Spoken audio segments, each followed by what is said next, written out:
Oh yeah, this is Beast. May I please have your attention, please? Public announcement. Jean Grey is a not clone. Jean Grey. She is a clone. I repeat, the Jean Grey you know is a clone. Thank you. Poot. Welcome to yet another episode of the Nerdgasm podcast. And I've made a comment on TikTok. We are sober, but I'm telling you, man. So you can find me on My Speak Geek Media. Hashtag Reach Us to Chala campaign. Except Jack had to find someone from Africa. He's so flame. Okay, I'm tebellokhala. Welcome to Nerdgasm.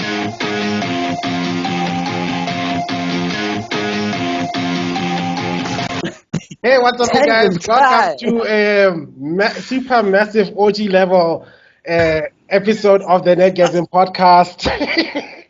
Genosha edition. I did not consent. Like, Forge has claws. I didn't consent to that. As you can see, we've got more guests. I think these are the largest number of guests we've ever had in this channel. 3, apart from our regular irregulars. So I'm going to go. We're going to have a nice long introduction session, which is good because the Tabasa area is going to be relatively short. So let's be polite and start with our guests. So introducing Mr. Khoza, take it away. All right, hi. My name is Thatokoza Khoza, or TK. That's what everyone calls me. I'm a self-indie comic book artist, publisher. I have a graphic design company called Surreality Designs, and you can check my characters on my background right there. So my comic book is called Mixed Cultures Are Calling, and I'm working on the third one. I was actually working on it before we started the whole session. So yeah, no, thanks guys. That's me. You can find me Facebook, Instagram, everywhere. Yeah. TikTok. Quick question, bro, just before. So, are you the artist? Yeah, man. That's dope. Didn't I tell you? Nice. Oh, okay. I don't remember. Like when we had we didn't have the interview, we just had the X-Men show, so I didn't know. I was curious. I remember he even asked. Tangent Sky. Yeah, that's yeah. It's my work there on my background. Yeah. Yeah, it's work. That's why I said I liked his color contrasting in the last super mashup. And now I'm just shook because you're also known as TK. Yeah. I'm also known as TK. Yep. And if they know, if by the laws of the Highlander, there can only be one. So I'll get your samurai ready. So, we're gonna let's do it. I got my sword at the back. You guys know that. Here we are, born to be kings. We're the princes of the universe. Let's go. Huh? You're saying? You were saying? I'm saying Henry Cavill has signed on to be the next Highlander. Like, this is like old news now. What? Who's making that Highlander though? Small tangent. I don't Do you know. know that Princes of the Universe song? Hey, we're gonna need a major tangent guy. That beginning part is the only decent part of the whole song. After that song is horribly. It sucks. I don't care what you Queen fans are gonna go. You can come after me, but you'll also have to admit, after that intervention of the Princes of the Universe, that song is awful. It's very glam rock. I like it though, but I get what you're saying. I like it, it's but not mainstream. The beat is good. But the beat. I'm sorry, but Queen is crazy. Like guys, Queen is crazy. If you listen to a whole album of Queen, you don't know what the hell's going. Because remember, all 4 members have their little. So the one member will do it a little A, the other one will do A plus, the other one will A. Okay, but tangent over. Next guest. Next one, introducing Mr. Forge Muse. Please take it away. Yes, okay. I was here last time. My handle on TikTok and Instagram is Forged Muse. I do a lot of lightsaber content and random geek stuff and 3D printing and whatever the hell has my fancy that week. Yes. Also speaking about dating at some point, I was like giving tips about dating at some point. I was like, wow, okay. I do whatever is on my mind, which is I'm sorry, the most ADHD it's like a thing I've window. ever had. No, it's very ADHD. Gang. Not gonna lie. Yes. Also, Jedi Master, as you can see, I'm part of the Jedi Order. Don't think of this word and think Sith. I just that I'm very sick right now, so I'm just It's giving Grey Jedi though. But okay. Yes. Oh wait. Let the Vicks flow through your nose. Let the Vicks flow through your nose. Let the hate flow through you. Give yourself to Buck. It is the only way to protect your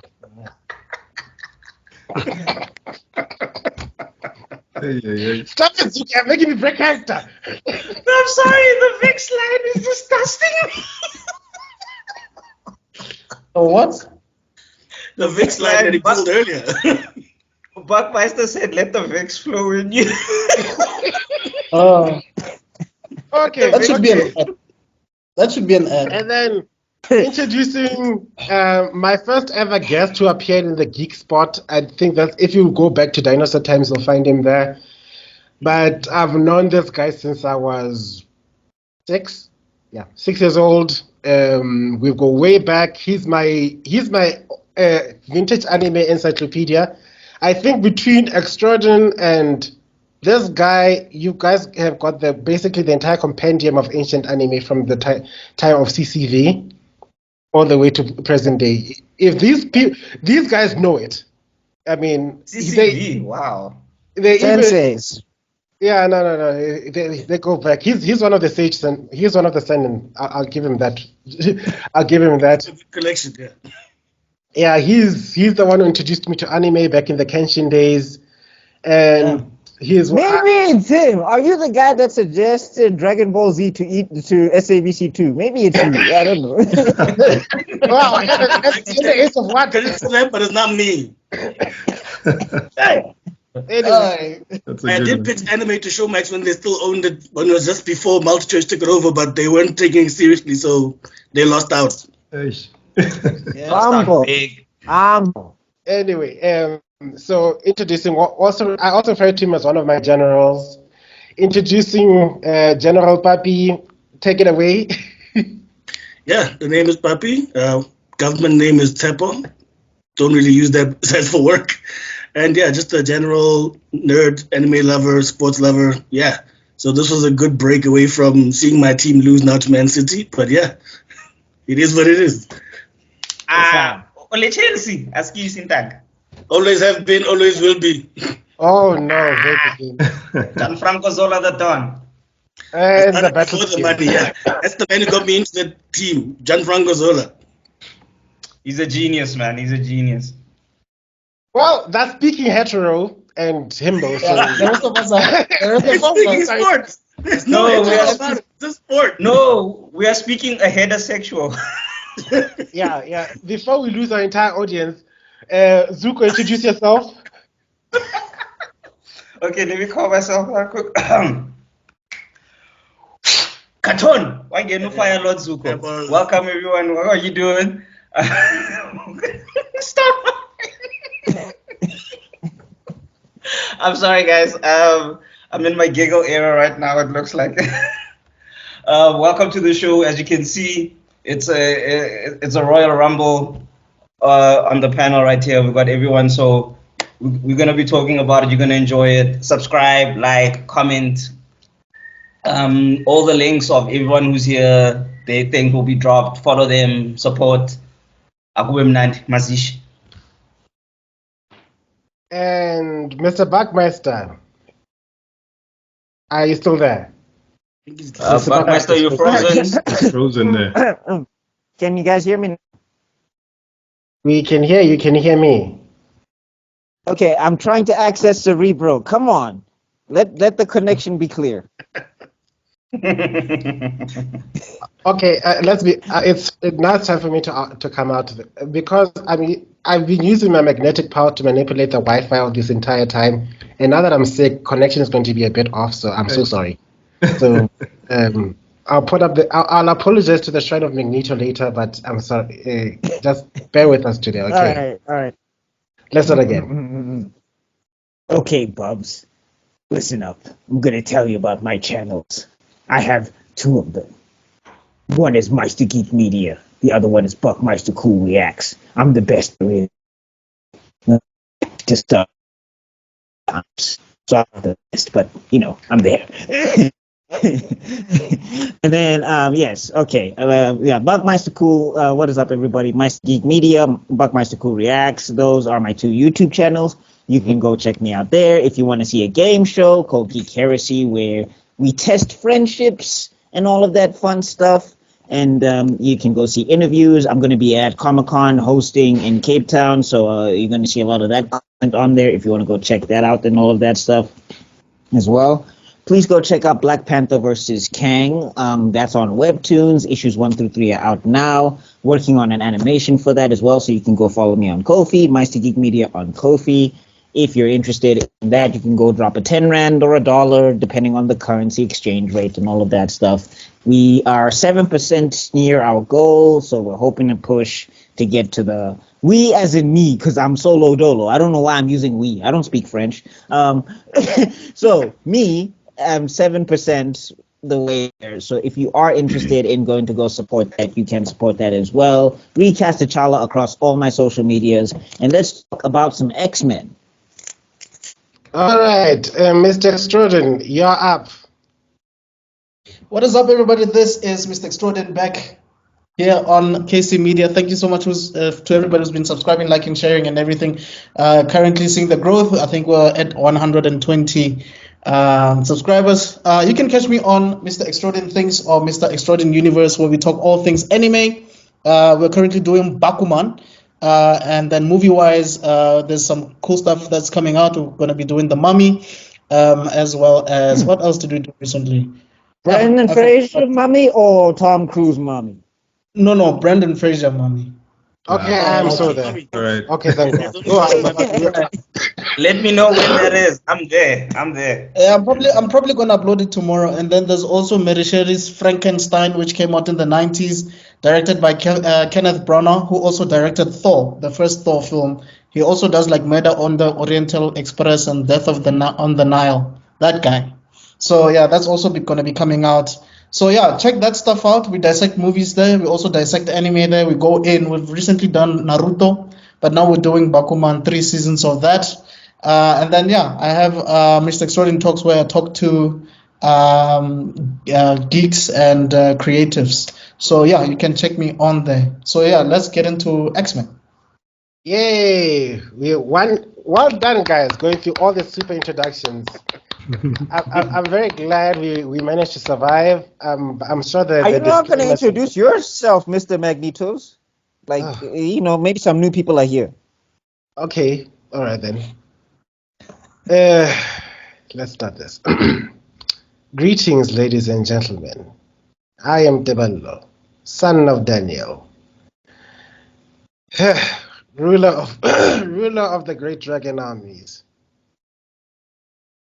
general of the 10th Legion, the overlord of the great tomb of Nazareth, the great dragon prince of the house of Khala. What other titles? The great Kalisa of the great grass sea, and all around good guy.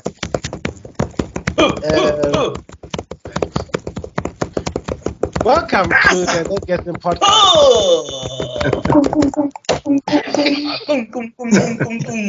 There you go.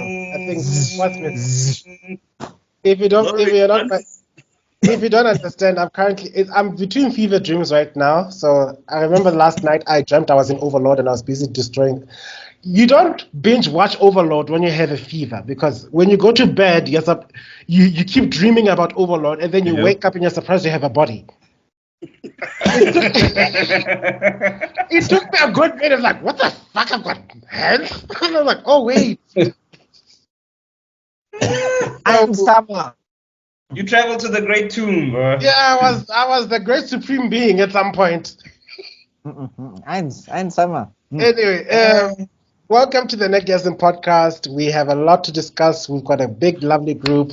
I like it. It's like our what's the name? Our Thousand Suns group. Our group is growing now. We've got It's Luffy and This is so proof this that is- he watches One Piece. Everybody, he knows all the characters. I was supposed to know them. Do you know how I was supposed to know them? Thanks to TikTok. There's this one person in TikTok. His name is Joy Boy. He all the comments. He's always telling me, "Go watch One Piece," and I'm thinking, I will never watch One Piece. And then he starts giving me all the law. You should see the messages he sends me. So yeah, of course I don't know how many. By the time I was through it, I was like, "Oh, okay." Yeah. So Yes, let's blame it on him. please, I'd sooner watch the whole of the Bold and the Beautiful than watch One Piece. I'd rather watch. Do not disrespect One Piece like that. One Piece is god tier. The Bold and the Beautiful is just trash. Same. Hey, What's don't up? talk about Brooke Logan like that, man. Don't talk about Brooke Logan like that.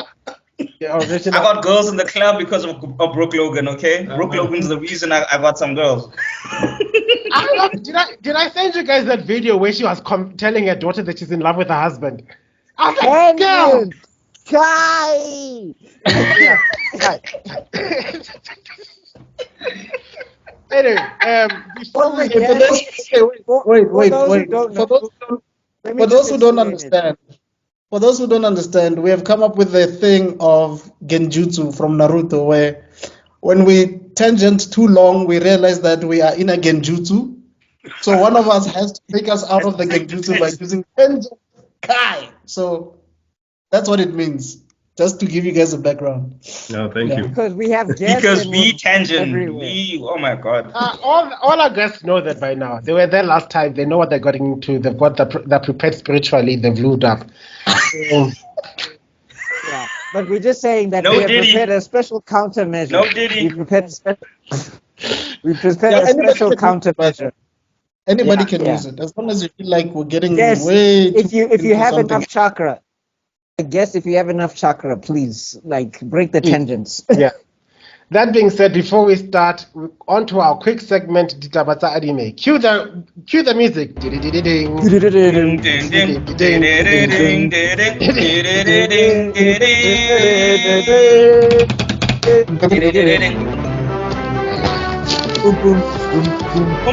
Good afternoon, ladies and gentlemen. I'm your host, tebellokhala, and this is the Ditabatsa Anime. I have no idea how many chapters of One Piece. I think they're 1,117 or something. The guy is taking a 1 week off every 2 weeks. He needs to. He's a millionaire. So he can do. Yeah. Leave Anyway. God Koga alone. Hey, dog, he's there's a statue of Luffy only- in Japan. He's made it. The only Oda I will recognize as God tier is Oda Nobunaga. Moving on. Really? Hater alert. Nobunaga. Haterade, it's okay, don't worry. Before we go into a tangent, look up your Warring States period, children. You'll understand why Oda Nobunaga is God tier. Moving on. Anyway, speaking of anime, the Anime News Network, in a surprise Twitter, actually going to talk about anime. Surprising everybody who had a funeral service about this character a couple of weeks ago, it's been confirmed that Kurama is back in the land of the living inside Hinata. No, didn't you say it's Hinamari? Hinamawari? No. Himawari. Yes, that's the one. What is this fan fiction? What are you guys talking about? You know what? I think Boruto is destroying the legacy of Naruto. I don't know what's going on there, but that doesn't make sense. honestly. The anime and the manga live in two separate worlds. But what? I've never seen people used to What's Boruru? people used to complain a lot about the filler arcs in Bleach back in the day, and then Boruto looked at it like, I bet you're gonna look fondly at those fillers. I've never seen so many filler episodes being shoved down the throats of so many studios faces and so many people watching it in my entire life. This guy's like, no, I'm gonna make an episode about dinosaurs and Sasuke. And then In Naruto. You can bring the two Right. worlds back together. It has to be two separate timelines now. You can't bring it back together. In Boruto. in that fanfic, Manga yes. is nowhere near where the anime is. I'm never In the watching fan Boruto. fiction, remember, it's a fan fiction. Boruto Yes. is Dinosaurs. Guys, what are you Yes. talking about? Yeah. No. It's this fan fiction. Don't worry about it. Don't worry. It's a fan fiction. Hey, It's Mr. horrible. Extrodin. Mr. Extrodin, it gets even funnier. The dinosaurs are actually supposed to be dragons. In Oh. Naruto. How dare you? Yeah. I am so Khaleesi, where are confused. you? Where are you, Khaleesi? Drakaris them right now. Okay, moving on to the Tabata anime. What's going on? What else? That was the headlines. Kurama is back from the dead. Are you guys happy? Remember last? So no. He never died. Remember, that is another universe. That timeline doesn't exist. We pruned it. I talked to Kang. But also remember, a tailed beast can't die. They'll leave their host and then they'll respawn somewhere else. Theoretically, Oh, yes. Like Digimon. You know, Digimon doesn't really die. Yeah, except the way it happens is such nonsense that I'm just like, you know what? I don't care. So anyway. Okay, just to give you a bit, for those who do care, and I'm thinking there's like 0.4% of the minority, like there are more mutants than people who care about Boruto at this point. There are more mutants with useful abilities than people who care about Boruto at this point. Can you repeat that? The line was breaking a bit. I'm saying there's more mutants with useful abilities than people who care about Boruto at this point. Fact.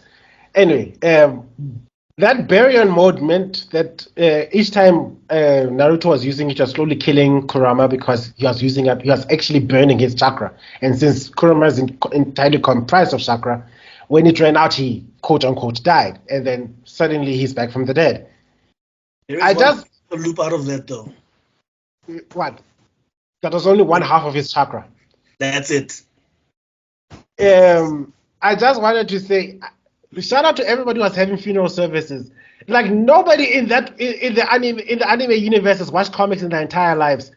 That's what killed me. Like everybody was mourning him. They're like, okay, guys, you're gonna have a hearing at 5:00 tonight. My boy Kurama. Remember how we used to hate him? Oh, people are busy making visuals and all these things. Look at you now, as if you never read a comic in your entire life. Look at you now. No. As if you don't know about the Death of Superman. You've never heard about Death of Superman? No, it's ironic. No. Before we even get there, how could I mourn something that doesn't make sense? Kurama, the way he went, it doesn't make sense. Because you telling me, dog, you had that mode and you were in an entire war and you didn't tell Naruto, or none of the tail beasts told Naruto, hey, we got this mode that could help you defeat everybody. Like, we got this mode that could help you defeat the whole Madara and all of the 10 tails and everything and just solve the war. No. Too much of No. at the point in time. They're making it up as they go along. Of course. The power scaling for Sasuke would be messed up. Then Sasuke couldn't be his rival anymore, so they couldn't use it back then. But then why now? That being said, thank you, Mr. Extrodin. Since we're talking about people coming back to the dead, how ironic that you're going to go into X-Men. So, given I think there's no IP that has resurrected people from the dead more than the X-Men. I don't know if there's anyone else who's done it. Can you think of anyone else out of the top of their head? Any other characters? Captain Any America IP? came back from the dead. Oh, Captain America. But I think what makes the X-Men so great is because it was one of the top 3 90s animation cartoons. Spider-Man, X-Men, and Batman the Animated Series. Yeah. True. Okay. It had such a huge impact on All right, on kids. Let's go into the X-Men. We'll play the previous soundtrack today. I have got no energy. In fact, 40 minutes in is now. We are 40 minutes in, and we only now have to start talking about X-Men. I'm out of chakra, Chief. I tried to break the tangents. I'm out of. I don't even know if Thatokoza.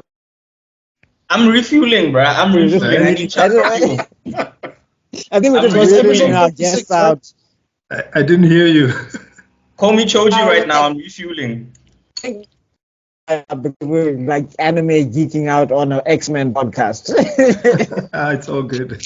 All right, let's dive right in. I think we're gonna go into episode 6, which I call, which I affectionately refer to as "Jubilee Grow the Hell Up." No, that's episode 4. That's 4. Yeah, no, That's episode 4. We are doing episode 4, 5, and 6 today. Okay. Yeah. We are all going to be strong. I think everybody has watched them. Brace yourselves emotionally and spiritually for certain episodes. I've cried already. It's okay. Oh yeah, shame. I was not okay. Anyway, so we'll start with episode 4, which is like I was light fine. touch. This came out of left field because episode 4 had a different vibe to episode 5, so violently opposed that we never. It was like a look over there. Bah! Don't you think episode We 4 never is saw like it coming. it's that little break for you before you get to the serious Yeah. stuff? Yeah, it's almost like a What filler. really jumps up. If you remember in And I the think that's why- 70s, like Chris Claremont would write stories, you'd have a big story arc, and then you'd have like one comic which I wouldn't call it filler. It would be like Nightcrawler and Wolverine hanging out in town and Beast watching a poetry show. And that's how he built the characters. And then the next comic, you get like a new threat. Mhm. Whereas in the late 90s, early 2000s, it was always like, now Juggernaut burnt down the Blackbird, and then we got sued by Krakoa, and then, Magneto showed up and mixed up our Newton balls. You know? It was like, it would be like there was no break. So I feel like episode 4 was just a nice little Yeah. entertainment episode. Yeah, definitely. So what basically happens is Jubilee is 18, which officially makes her eligible to join the army, but in the US you're not allowed to drink. Let that sink in. You can laugh at us. You can drink the pain away. Guy from 16 can only drink 5 years later. Nope, not gonna work here. Excuse me. Editing So, Tebello. What? When they see the game on the shelf, what you need to do is put up a screenshot of that. Yes. Then you put up a screenshot of a Sega Genesis 16-bit Yes. and then a Super Nintendo, Mhm. and then you put up the cover of the Genesis X-Men game, the original, and you put up a cover of the Super Nintendo X-Men game with Apocalypse in the background. Because they You took want those editing 4 Tebello things and they mashed it up into that one little screenshot. It was pretty cool. Yeah. Oh. Yeah, so Okay, it editing seems like Tebello, the- you're going to Didn't notice you're that. gonna try. You're gonna try. I know there's going to be some very sour words coming across the screen right now. Give it your I'm saying best you college want shot, editing okay? Yugi, you little you son of a I'm going to tear off your and shove them right up your and then on your with in the and your so then you'll have to sideways. Hmm? you want editing Tebello to kill video Tebello. Like it's actually going to be a situation of Highlander. Okay, I'll WhatsApp you the images, then you are like one step closer. Yeah. But it seems like there was a lot of Easter eggs. It seems like there was a lot of Easter eggs in that specific episode. I genuinely feel like people from the 90s are writing these episodes now. Like people that actually love man. Has to be there. Okay, games. but all the Super X-Men fans, I got a question. Hi. How did Mojo's game thing get into Jubilee's room? They pulled the Jumanji. Yeah. Yeah, so that- Mojo is quite an interesting character. He always somehow gets to the X-Men. No security. Nobody who's vetting Interdimensional anything at drop-off. the X-Men. Yeah, something like There's that. nobody that's vetting anything at the X-Men mansion. It's just like bad guys just waltz in there and just leave stuff. Like, oh yeah, here's a game that's going to transport you to But we another spoke about dimension. this. You could die in there. There's no Bye bye. security there. There's no security. We spoke about this last time, and I asked you guys, why isn't that a whole X mansion is not safely guarded by mutants? Like no one is like, okay, 24-hour, we're gonna take shifts. All right, either Magneto is gonna come, either Apocalypse is gonna come, either Bishop is But gonna I'm come. like, all that danger room. But I'm saying all Striker. that danger room technology, and they're not trying to make anything. I think They don't even have Professor Ubaba Xavier standing is the there. security. Like that's the crazy part.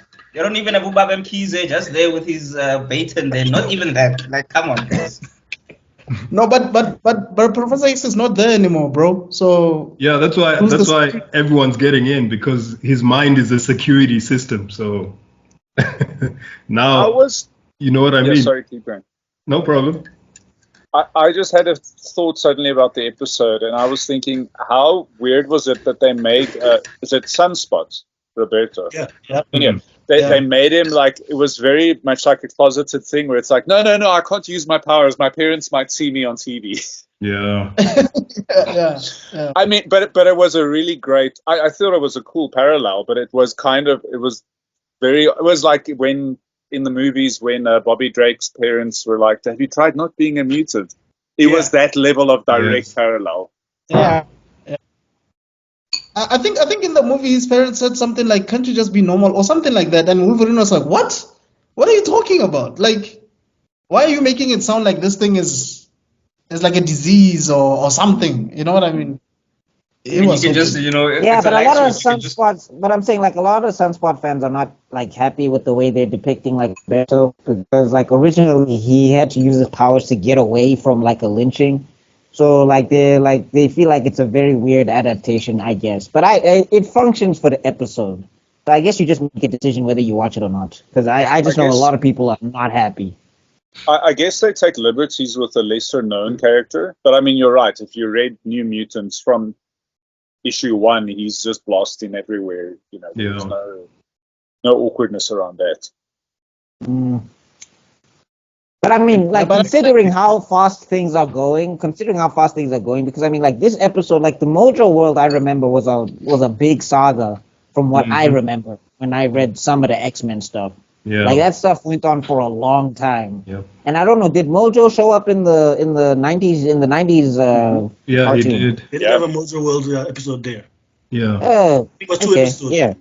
Yeah, I think they compressed this too much. That's what I feel. It was too quick, you know. Yeah, but ever since episode 1, all of their storylines have been hella rushed. They just feel like they're very quick. This one was I'm saying, like, just a quick deviation. When Forge told Storm, "I love you," I'm like, dog, you met her for 5 minutes. What happened? Exactly, that was weird. That blew me away. I was like, what? You're right. When was the did first this time happen? where I was like, what the hell? I'm like, that felt like Batman v Superman, where it's like, oh, there's a Batman, and now they're fighting, but also now there's an ogre, and now the one guy's dead, and now they were best friends, and he's in the ground. Did this issue with you? Martha, why did you say that name? Issue with you moment. Martha, why did you say that name? We're friends now. Wait, how you had a spear to his face, my guy. Like I was at least hoping we'd have a little bit of a background where they were friends back in school. You know, because like they'll be like the only 2 black kids at school at the time or something like that. But I mean, to be fair though, like, well, I mean, Storm couldn't meet him as a kid because she was in the African outback making it rain like a goddess. Oh, she wasn't Kenya.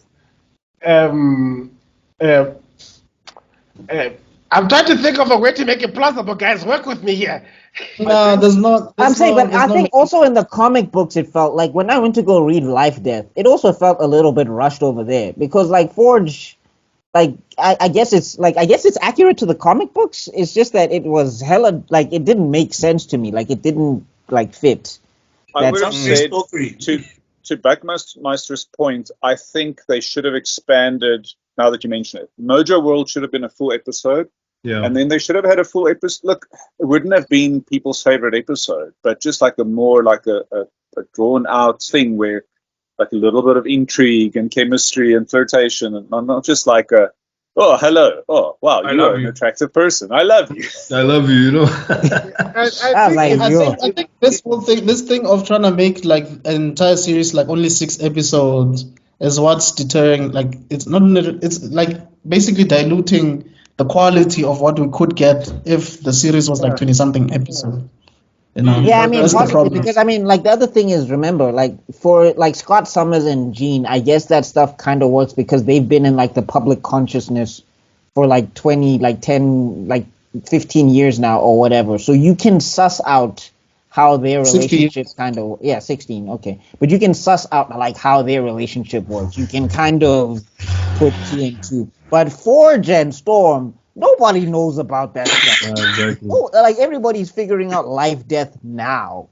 So Yeah. like you jump from I made the machine that poisoned you to I love you, and now and then now nothing happened in between that Yeah, really it's like- solidified that I love you. yeah, it's like okay, what? I mean, Reggie, for so I'm somebody going to- for somebody who doesn't read the comic book, especially the way they introduced Forge, I mean, that wasn't a good introduction at all. Like, I mean, We met at a somebody who bar. doesn't know him, you'll be like, okay, who's this guy who's loving Storm now? You know? Wasn't like Forge featured in the X-Men Legends 2 game, like in the armory scenes? Yeah, but it's talking about people that don't he even know was. that game. Like, But if you Forge don't was have also the game, wasn't Forge in the 90s as well? He was in, I think, the X Factor episode or something. Yeah, it was, but not much. You know what I mean? Yeah. So he doesn't get No. much screen time. That's what I'm saying. Yeah. I mean, like, if we look at how they handled Jubilee and Roberto, like, I guess it's par for the course, because I didn't know when they decided to. I mean, I guess they had some sort of chemistry in episode 1 and whatever, but I never got the impression Oh that. no, he ripped their pants off, right? There's like, yeah, take my card. Yeah, he was ripping her. He was I got ripping a her, jet but too. I'll let you fly. but They did a nice slow burn on that. Yeah, If you yeah, watch yeah, it the was- previous episodes, they were on the couch, and then like there was a little bit, like you said, something flirty, and then when they were like playing the games, there was a little bit of intrigue. Okay. Yeah, he's But been down also since the it's first like- time, it man. seems like Yeah. she's paired with him because like in the previous, like in the 90s, she was like basically the one that was exposed to the X-Men and whatever. So now they're sort of like giving us the impression that she is more experienced now. She knows more what's happening. So now she has to be the one that's passing forward the knowledge to a new recruit Yeah. who's Ford. Who's this guy? Sorry, who's Sunspot. So I think that's what they're doing. But because it's different genders, maybe now there has to be a love.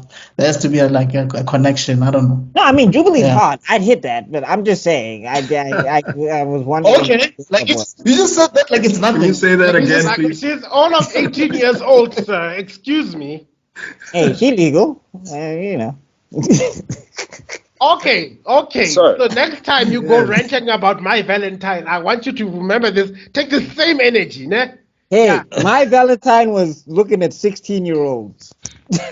She was waiting. And if I was But it's 18, not- and if I was 18 and a young dude and Jubilee hollered at me, I would not say no. There we go.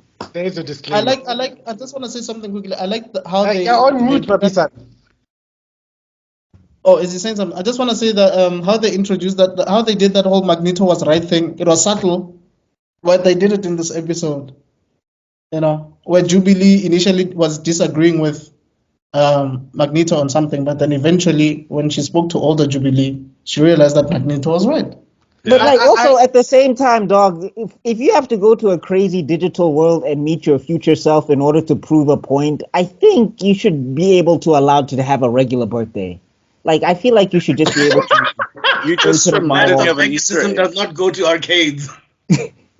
Do you know that the Jubilee voice actress is now a different person because now she's Yeah. an Asian voice artist? But the older Jubilee was voiced by the original voice artist from the 90s. Yeah. Yes. That was a nice little Easter egg. Yeah. Also, I don't know how many of you are like super gaming nerds, or like how many of you have actually seen that 6-player X-Men arcade machine in Yeah, real definitely. life? I seen it. I seen it. Him. You see Right him? here. Is that one? Yeah. I don't know if you've So- been to Menlyn Park. Do they have it there? There was a game. And they used to have it at Minland Park and at Sterland. That's where I first jammed it. Yeah. Yeah. Yeah, that's one. Sterling. I think he's still in the top 20. If you're to find that old console, you just look. My rankings are pretty up. I played Children of the Atom, and then I played X-Men vs Street Fighter, and then I played Marvel vs Capcom, and then I also played what's the other one with the X-Men? Marvel vs. Capcom. I forgot, but there's another one that I also played with the X-Men in it. So I don't want to Like give away him. my age, but there was in the 90s. There was Yeah. they didn't really have it in South Africa because this was early days. But the game that they were referencing when they were doing like a side-scrolling beat 'em up with smaller Sentinels, that's based on an actual game that you could play 6 people at once on one arcade cabinet. 6 controls. Wasn't it Final Fight or something like that, or like? No, it was just called X-Men back then. It's an It was X-Men way one. before the other X-Men No, one. I just that format of beat 'em ups. It was very common. Like I know there was like Final Fight, the guys from the guys who crossed over into Street Fighter, Hagar and Cody and all Final of them. Fight. They come from that stuff. Guy The and lineup. Cody. Yeah, sorry. Yeah. Like Teenage Mutant Ninja Turtles also did something recently Yes. where it was a side scroller 4-player beat 'em up. But that's also based on a 90s game of the Turtles. Yeah. It was Yeah. the same era. And the Even the lineup was Simpsons- based even on the Pride of Simpsons the had something. X-Men. If you've seen the Pride of the X-Men pilots episode that never got picked up, Yeah, the I 80s think one. they based it on that. So all the outfits are based on that. Cyclops has the blue covering his hair. Wolverine is the brown and gold. They had Dazzler, Colossus, I think Nightcrawler, and then Cyclops, Storm, Wolverine. That might have been it. Maybe Longshot or something. I might be missing someone. Was Jean dead at the time or something? Because she's always dying, from what I I know. don't know. Jean wasn't. They didn't really use Jean in It's a games good early pilot, on. bro. Have you guys watched that pilot? It's a good one, actually. It's really good. So if you see the You send the game link. in the episode, when they have the character select screen, besides Jubilee and Roberto, everything else is harkening back to that old 6-player game. That's very cool. Oh. I'll check it out again. Look at us revealing our ancient age, our sage wisdom. Anyway, I wanted to say two things, slight gaming tangent. Back in my Marvel vs. Capcom days, Wolverine and Darkheart were my OG pairing. I used to win all the time. And also on that same tangent, fuck Cyber Akuma. To hell with Cyber Akuma. Fuck him up the hill. Go to hell. Thank you. Sorry. Okay. Eating, it's a past, let's go of the past. And second, can someone just explain Jubilee's powers? The concussive fireworks, am I correct? Yes. Say what? No, I think they upgraded of because fireworks. it used to be sparkles. Like from what I know, it just used to be sparkles. Now she's creating discs and cutting things, and I'm like, Because wait, like, that's a destructor disc. I was like, Krillin is supposed to hey, be right now. I was like, hey, hang on. I know I If never Krillin had a used trademark technique, on the but it's my destructor technique. disc, he'd be almost as rich as Boma if he had a thing here. If he had a trademark on that, He'd be paying school fees for Marin from Jubilee's. well, he'd have to. What's Cell has that? to pay him. Cell has to Cell and Frieza owe him money first. Like yeah, no, Jubilee definitely. Roshi would just say it's my technique actually. So No. The Destructo is his. originally Krillin's. Yeah, that's Yeah, it's Krillin's. Krillin's. oh, that's The only one that Roshi must be suing for is Kamehameha, and he has to go to Goku. Goku owes him Goku and his entire line, his entire family line And was also- paying Master Roshi. the whole Son family. and Piccolo, because he used it out one time just to see that if he can do it. Okay, so getting back to Kai. Okay, getting back to the episode, right? Yeah, I mean, I guess Mojo was a fun villain. The whole TV thing. I guess I never really got the character's motivation in general. Is he just supposed to feed until he grows bigger and then expands forever? Basically, That's it. The unending hunger. It's a parody of a Hollywood producer. Yeah. So basically, he's gluttony. I wanted to say It kind of looks like Jaja. It kind of looks like Jabba the Hutt. So I don't know. I wanted to draw parallels between the parasite. What's his name? Gluttony. Gluttony guy. Yeah. No. Mojo. How he feeds on the social medias and the excitement, and how what's happening with Storm is currently happening. Because she was that. What is the? Oh, the adversary. The adversary was feeding on her fear. Yes. Yeah. So you can just see that there's some parasites are feeding off your psyche, and it's one of those things that one of those current things that you see not commonly highlighted in this day and age. Your mind is actually the thing that's making your enemy worse or stronger.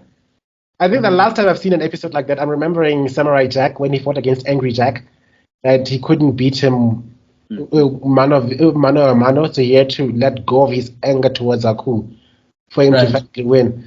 And we don't see that nowadays, because right now punishment is always in Division and Punishment are always complete. And, there's no sub context without it anymore. But that's another discussion for another time. I'm still sick.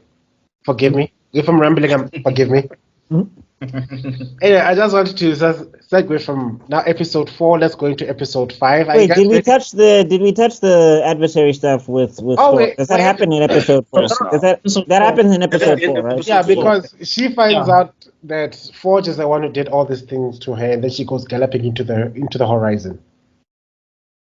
The adversary starts in episode 4, and then they pick it back up in episode. Yeah, but I mean, like, also, I'm looking at Forge, like, bro, you've been, like, you said you were friends with Charles Xavier, so you've been knowing that Washington is tripping when it comes to mutants. You really made the machine that depowers the mutants? Like, okay.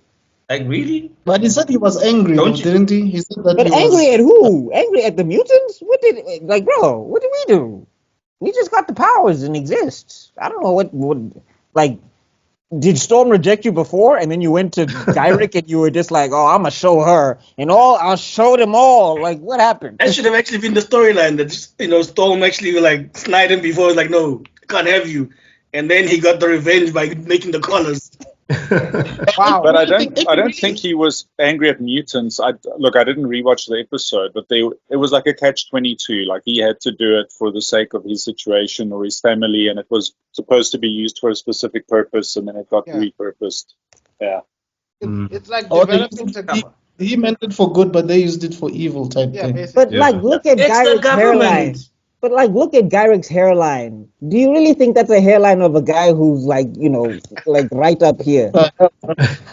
Wow. He's almost got the Vegeta. He's got the margin thing going. I wouldn't hand him anything.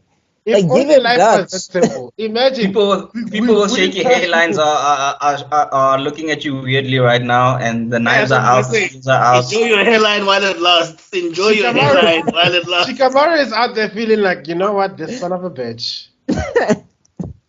And I'm thinking, like, is there any X-Men really that hasn't really done something questionable? Either they started as a villain, or they killed somebody. Or, I mean, for me, it's maybe people. He didn't abandon nothing. They got nothing. Professor X came in and said, "You're an X-Men now," and now she doesn't understand why she's there. Like, whenever he recruits somebody in the comic books, it feels like he brainwashes a lot of them. Because, like, Thunderbird, not Thunderbird, what's James Proudstar? Because they call him Thunderbird. James Proudstar says, I'm not an X-Men. And then Professor X is like, you're an X-Men. And then he's in the ship like, I'm not an X-Men. Then Professor X says, you're an X-Men. And then he dies on a plane. And I'm just like, what is the subcontext here? Are you using your powers, Professor X? What's going on? This guy keeps trying. With Storm, I think he told her that, look, yes, I do understand that you're seen as a goddess here, but you could do so much more on a global scale type thing, like helping a whole mutant nation. Yeah. And I also wanted to comment on there was a line they said earlier that also triggered me a little bit, because they're saying when Scott and Fake Jean were about to resign, and they said, oh, but you can't leave. You're the last of the original X-Men. And like, Morph is that. Morph just standing there. Morph is there. And Beast is also there. But Morph was like, Morph, dog. Beast, I'm sure it's like, am I invisible? Like, what am I? I'm blue. How can you not see me? Dog, I was there before I was blue. Like, I was there before I was blue. I was there before these kids. I was teaching these kids. Exactly. But I think they were saying that because Cyclops and Jean, I think, were the first recruits, like the very, very first. No, yeah, Cyclops was, like, Jean was his first student, and then Cyclops came afterwards, I think. But if you remember, Jean was hidden, I think, at a point, right? And so initially they thought there was just the 4 of them. Until, if you read the first issue of the X-Men, like the very first issue, it starts with like Charles Xavier like training them in the danger room and whatever, and then they introduce Marvel Girl, aka Jean Grey, Right. and then it's like, oh, okay, she's there. Oh, Jean is already there. Like, then they also meet Jean there, like Iceman, Angel, Beast, and Cyclops are like, oh, okay, she's nice, she looks great, or whatever. So no, Beast was there before Jean Grey. Yeah. So, Cyclops was there before Jean Grey. No, I'm the saying you're retconning- talking you're talking It's the appearance. retconning, Yeah, I'm sure, yeah, that maybe retconning, changed things. Because obviously Charles Xavier saw Jean Grey when she was like a toddler or something. So yeah, technically you could say Jean Grey is the first then. And then in issue 4 or 5, they reveal that Charles Xavier has a crush on Jean. Which On is Jean, like, yeah. what? Did you not? I'm not making This this comes up. through. No, Let it- I saw no. that. I saw that. What in And the then- R. Kelly?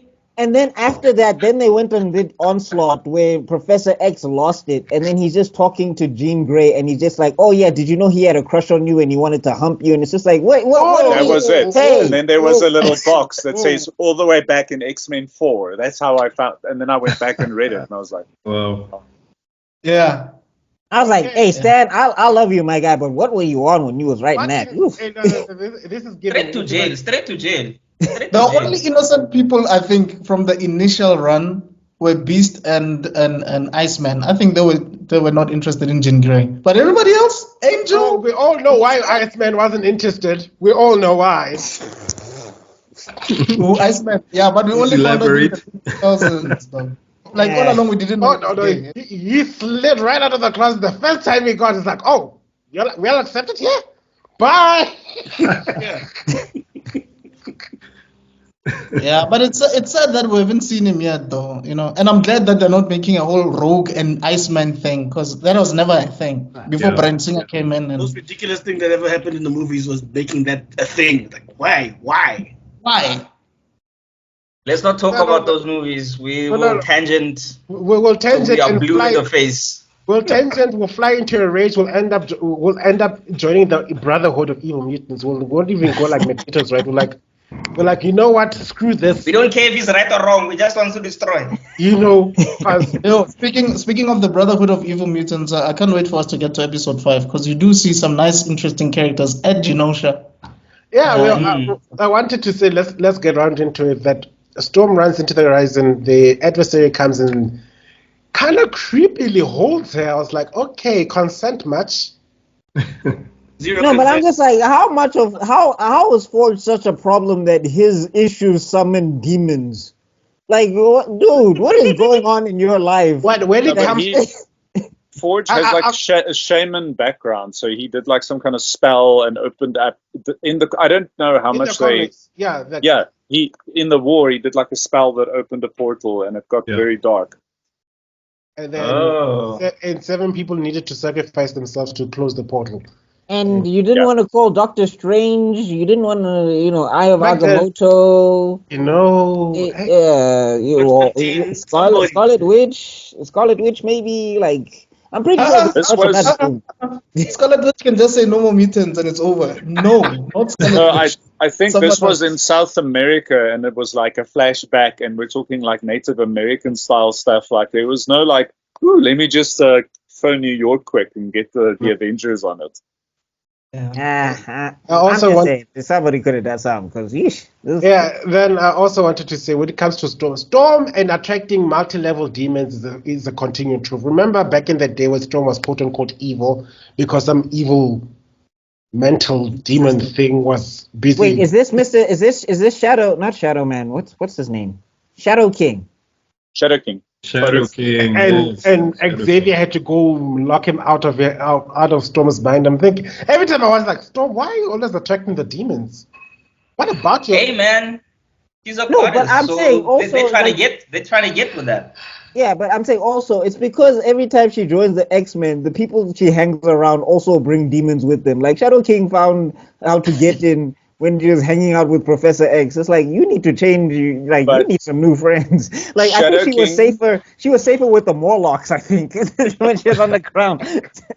Shadow King used to be Storm's handler when she was a thief in Cairo. Oh, or right, something. yeah. So that's the connection there. Which, by the way, don't tangent on it. But if you haven't watched the Legion series they did a few years back, it's worth a watch. It's like it's the Is the he in there? It's she's not in there, but Shadow King is. It's a Yeah. very Yeah. it's an X-Men adjacent show where they're not allowed to say the word Professor Xavier or X-Men, but it's seriously But good. it's It's kind of like Xavier's Doom son. Patrol. Yeah. Yeah, I get you. You can't even It's so- imagine. You can't say his dad's name. But I They mean, show it him in an is. animation later. But I mean, it is. But I'm saying it is like accurate to how Professor X treats Legion anyway. So. He doesn't Oh, exist. Like that's his right. entire family. I forgot. Like, I forgot Professor X went to go get the milk and never came back. Oh, so the way he Professor treats X Dragon- taught Scott. It makes sense now. Yeah. Like Scott, I don't know how to be a dad. Do what I did. Yeah. But that's a good Don't worry about point. those kids. It's kind of like the guy that abandoned get his them. real kids, found these other children, and then it's kind of like the Iron Man story. It was like, oh, I messed up. I need to overcompensate on this side. Yeah. Yeah, because I'm like, everybody was talking about, yo, you didn't leave anything to Legion. You left it to Magneto, the guy you fought for years. Wait a minute. Yeah. What about Like, Moira? not even- Doesn't Moira get something? Last Even sentence. 10 rantanyana, just so we can get some bread nyana, something. Who's that? Who's that? Never heard of him. Who? Huh? Le what? Le who? The who? Legion.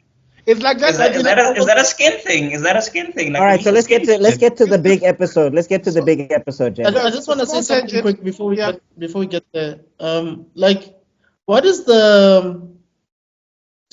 Do you just leave the mansion whenever you feel like it? Do you just pack your bags and leave? Is that how it works? Yes. Or do you like have to like talk to the main lead? Like, do you have to go to Magneto and say, listen, I lost my powers, I don't feel useful anymore, so I'm gonna go and find myself? Or do you just bounce and Magneto's like, yo, Storm? They're like, she left. How does it work? She got I up think they and just left. bounce. No, they just bounce. I mean, Wolverine bounces whenever he wants to. So, Every time you want to do it. you know what I mean? Yeah. I think but there's no look.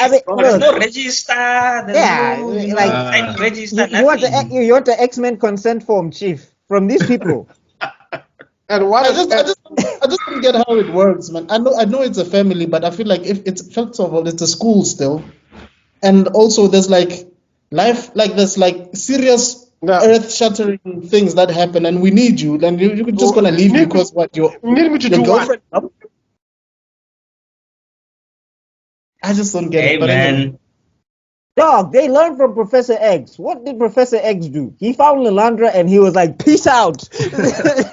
Peace. Bye. I'm gonna go buy cigarettes. I'll be back. You went to buy milk. Hey Anyway, man. let's get to the big episode. So that right. one opens up with Genosha, right? So basically, and like poor Gambit, my guy, Gambit. Woo, Oh, yeah. Gambit's been going through it, bruh. Was Since that the episode 2. with the coffee thing? You know what? Hmm. The tension of the relationship was broken because of you guys. Because every time I saw that, oh, you can't touch me, and I just imagined Forge saying, why don't you just put on the damn collar? Every single time, it's like the collar's there, right? In the bedroom, every time, it's like, oh, wow. The inhibitor collar, right?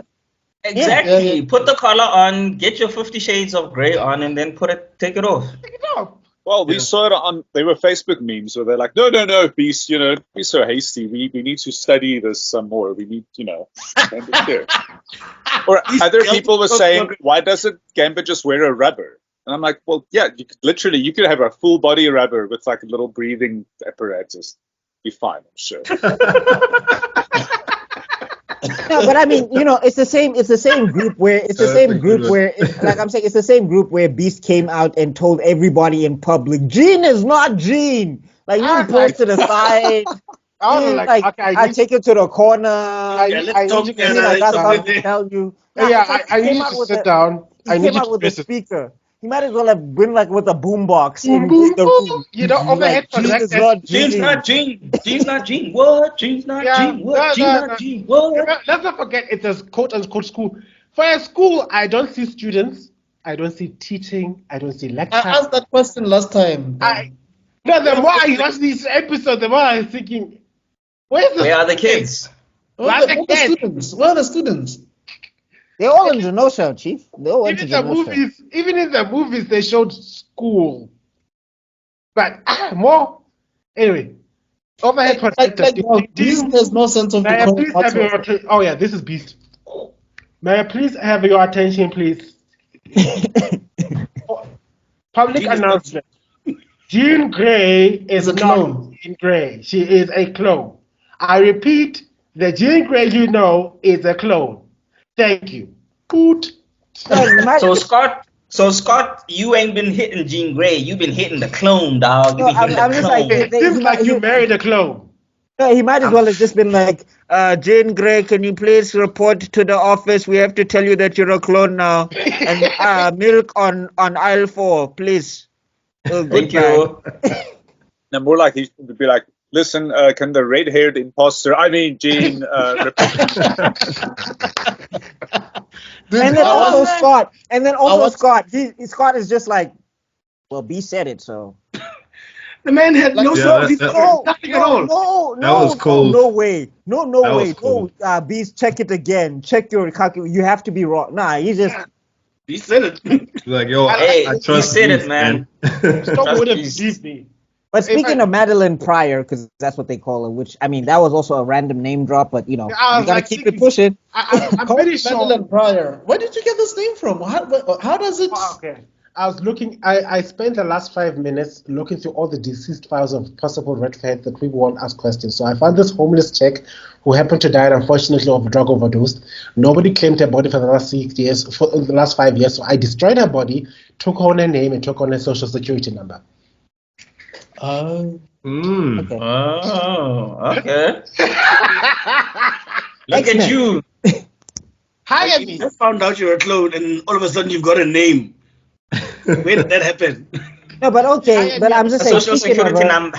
speaking of her, we get to meet her on Genosha. She's part of the council now, or whatever. So, Yeah. Can I please? Yeah, look, Like she's already. Because they But wanted she's an all, X-Men, yeah. Let's but not she's take that away he's from all, guys. Like, but yeah, she's smart and everything. But dude, you just got here. No, but And you she's got all of Jean's memories, so she's an X-Men, you know. Yeah. But she's also dealing with literally just finding out that she's a clone. Yeah. Like, I'm just thinking it from the emotional point of view. Like, if I found out I'm a clone, the first thing I'm not going to look to be part of some council and helping people. I'm going to be like I'm probably going to be at a bar, like, I'm a clone. Well, How that's- did I not know? But I'm That's assuming why- there must that's have why been- her and must have Scott been are like a time still- skip of sorts, no? Mhm. There must have been like a time skip, even if it was minute, like maybe like 2-3 months later type thing. Mm. Maybe. There's the thing about 90s comics. We always assume there's a time came. They didn't give us the luxury of thinking, oh, wait, this happened the very next day. Yeah, no. We just assume that, okay, this is the most relevant plot point. Skip. It could have been 5 weeks. Poor Storm is busy hanging out with the adversary. 5 weeks. Oh no, you're actually right. There was a time escape because when Jean finds out that Scott and Madeline have been doing a little mind that's what I wanted to mind say. walk. Yeah, it's I about. was just like, Scott. They said something like for the last 2 months or a month, Yeah. but they did say a time. Even when the journalist came, you can tell that Jean and Scott have been having some stuff because it's like, do you really love me? Are you telling me that happened like after one night? No, but Scott, my God, Scott, you knew this woman was a clone. Because you behaved like that. And now when your actual girlfriend is getting mad, you're just like, well, am I just a memory? It's like, bro, you had a whole baby with another woman. Like, relax, calm down, okay? He didn't know. Also, He shout didn't out, know. shout out to Jean. Shout out to Wolverine for being man enough to take it as like, I refuse to be Scott's 30 seconds. I refuse. Now, can he just completely just move away from that? Where's Mariko? Where's Silver Fox? Go get somebody, Chief. Come on. People forget just how much riz Wolverine has because of this show. That man is a lady It's the killer. worst thing about his cat. I love Wolverine. I've loved Wolverine since I was a kid. I'm the best there is at what I do, bub. But every time he's next to Jean, he is the worst version of himself. And I'm like, bro, please Jean has riz, stop though. it. No, he's boring. Oh my god. This is one of those things that works great in narrative writing, but doesn't work in real life. Because in real life, if you're just hanging around a girl, ooh, she'll break up with her boyfriend, and then I'll like ask her out. I'm like, Yeah, you're the friend zone weirdo guy. No. Yeah, that's creepy. That's No, no, you're not even the giving friend incel zone. vibes. You're in the acquaintance zone. Like, she has put Exactly. several barriers between you and her. You Like, there's are- not a chance. You're the puppy dog guy. Look, no, but I've dated a girl that had this best friend that was always around, and it was so obvious that he's crushing on her, and it's like the puppy dog vibe. It's just weird. Yeah, no. Just sad. Newsflash, guys, please don't do that. It don't work. You look stupid, and like you're basically in a position to get taken advantage of and not get anything at all. So you're going to be doubly stupid. If somebody don't like you, you can Wolverine, move on. Yeah, date other people. Yeah, Prove those why are the you're rules. really a You'll big be date. okay. See, now this show is also an ADHD show. There we go. Yeah, no, honestly, like you're watching Scott kiss this woman every single day of your life, dog. And you're you still- Wolverine, dog. You're 100 years old. You've had how many women in your life? But this one, Exactly. this one, You've got experience on heartbreak. How many women have you loved? How many of them have passed away because you are just living for you forever Sabretooth young? made it a tradition. Sabretooth made it a birthday tradition to kill Every year. Wolverine's loves every year. Like, my guy, you can figure this out. Like, leave Jean alone. Woof. Anyway. Now, moving swiftly along, we go to Genosha, which was painted as this perfect land. There's a big statue of Magneto. There's a big statue of Charles. Which is weird because I never saw that in the comic books. I remember Genosha exclusively being a Magneto idea. Yeah, it was. I was also shocked with the Charles Xavier thing.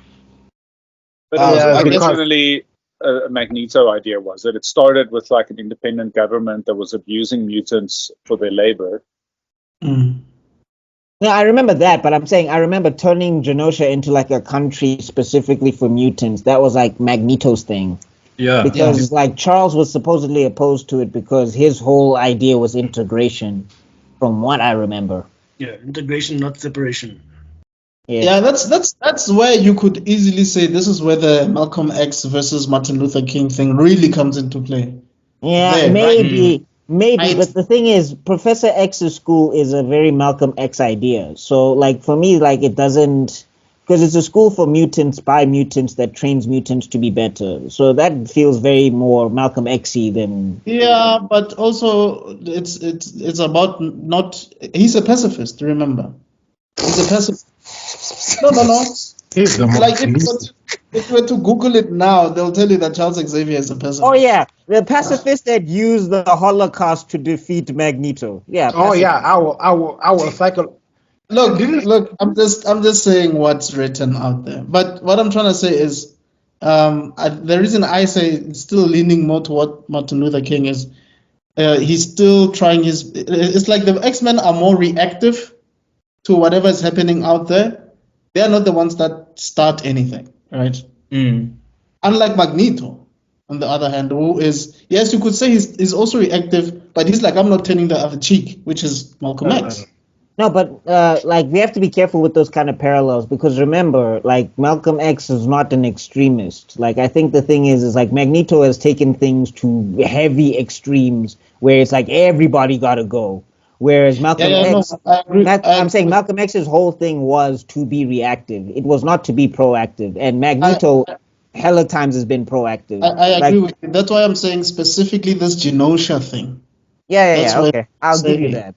I'm just saying in general, I think it's because people look at Steve Biko and they're just like, oh, he was like Malcolm X, and I'm like, well, hold on, hold on. I mean, he's like Magneto, and I'm like, well, hold on, man. Like, let's relax. He didn't threaten to blow up the planet, okay? He was not like all the white people.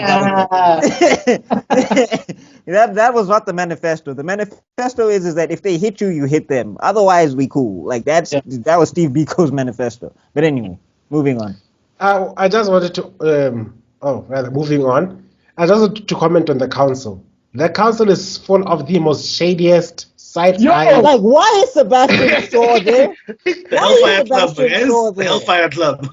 But you know what? That's the Hellfire Club, yes. I think this is inspired by this whole sinister thing that happened recently in the comics, where everybody was like in unison. You remember in the comics, like it happened recently, where Everybody, villain, hero, they all said, let's sit down, let's have a discussion, let's have a panel, let's all try to make this thing work. This is bigger than us and our squabbles. Didn't Sebastian Shaw sell them out in the comic at some stage to like the government or whatever to get the X-Men kidnapped or something? Probably. It sounds like him.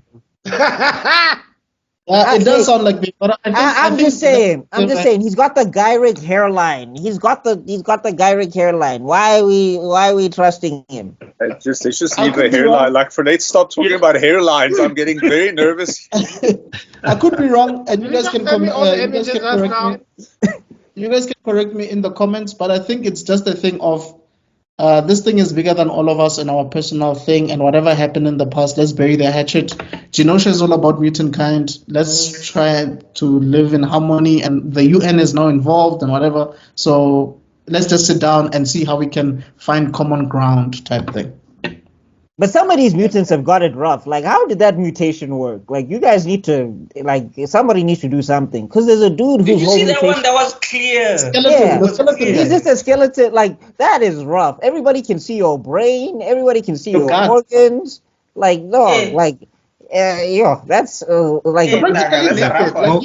of those characters featured in the Genosha were from the new House of X comic book. So that's what I realized anyway. So if you check the House of X, then I can say 90% of those characters are in those new comic books. Yeah. And then we've got That's some of these things. I remember I saw one, his power, he was like evaporating people. Imagine, Jay, you wake up, you yawn, your whole family's gone. Because you yawn. Okay. Some of these powers are just nonsense, man. No, like there was that one guy whose power was just to be a bird and he couldn't even fly. He just had hollow bones. And I'm just like, yo, Professor X, you don't want to, like, Beast, you don't want to inject with me with something, some super soldier serum, like... Do you know who was in episode 4 that also has hollow bones? Fun fact. Oh, who? Longshot. Longshot also has hollow bones. So he can, like, ride on airwaves and things. I thought that was the Irish dude for Banshee. Shout out to Banshee, man. He was there on the panel. I'm like, that's my boy. I like Banshee. His costume is weird. His costume is weird. They need to change it. But it's practical. His costume is practical. It was weird that Moira was on the council, but it was cool that she was there. And like a lot of the dialogue in that scene was really, really well written. I mean, okay, look, to be honest, all of X-Men 97 has really on point dialogue. But sometimes it's like poetry. Like you just take it out, you're like. So, what is the name of the psychic girl? What's her name again? Emma Frost. Emma Frost. Emma Frost gave me such villain vibes, or maybe because I spent my entire life never trusting that woman. The moment I was like, what are you doing here? Because she's listening to everybody's minds. Like she's everybody. She knew all the drama from Jean Grey, Metal Empire. She was there in the corners, like, But also, funny enough, I think that was also an Easter egg because in the comics, Jean Grey actually catches Scott and Emma Frost doing a mental. Yeah. But also going back to what Forge was saying now about Moira, they did mention that Moira is not a mutant. Why is she on this panel? And then they're like, no, but she has a relationship with Charles Xavier and all of that. She's been with the X-Men for a very long time. So I don't know. How far are you guys into the comics though? Like, have you read like Swords of X and all of that stuff, and House of X and everything? Yeah. No, I've read everything. Do you think they're gonna do that with her?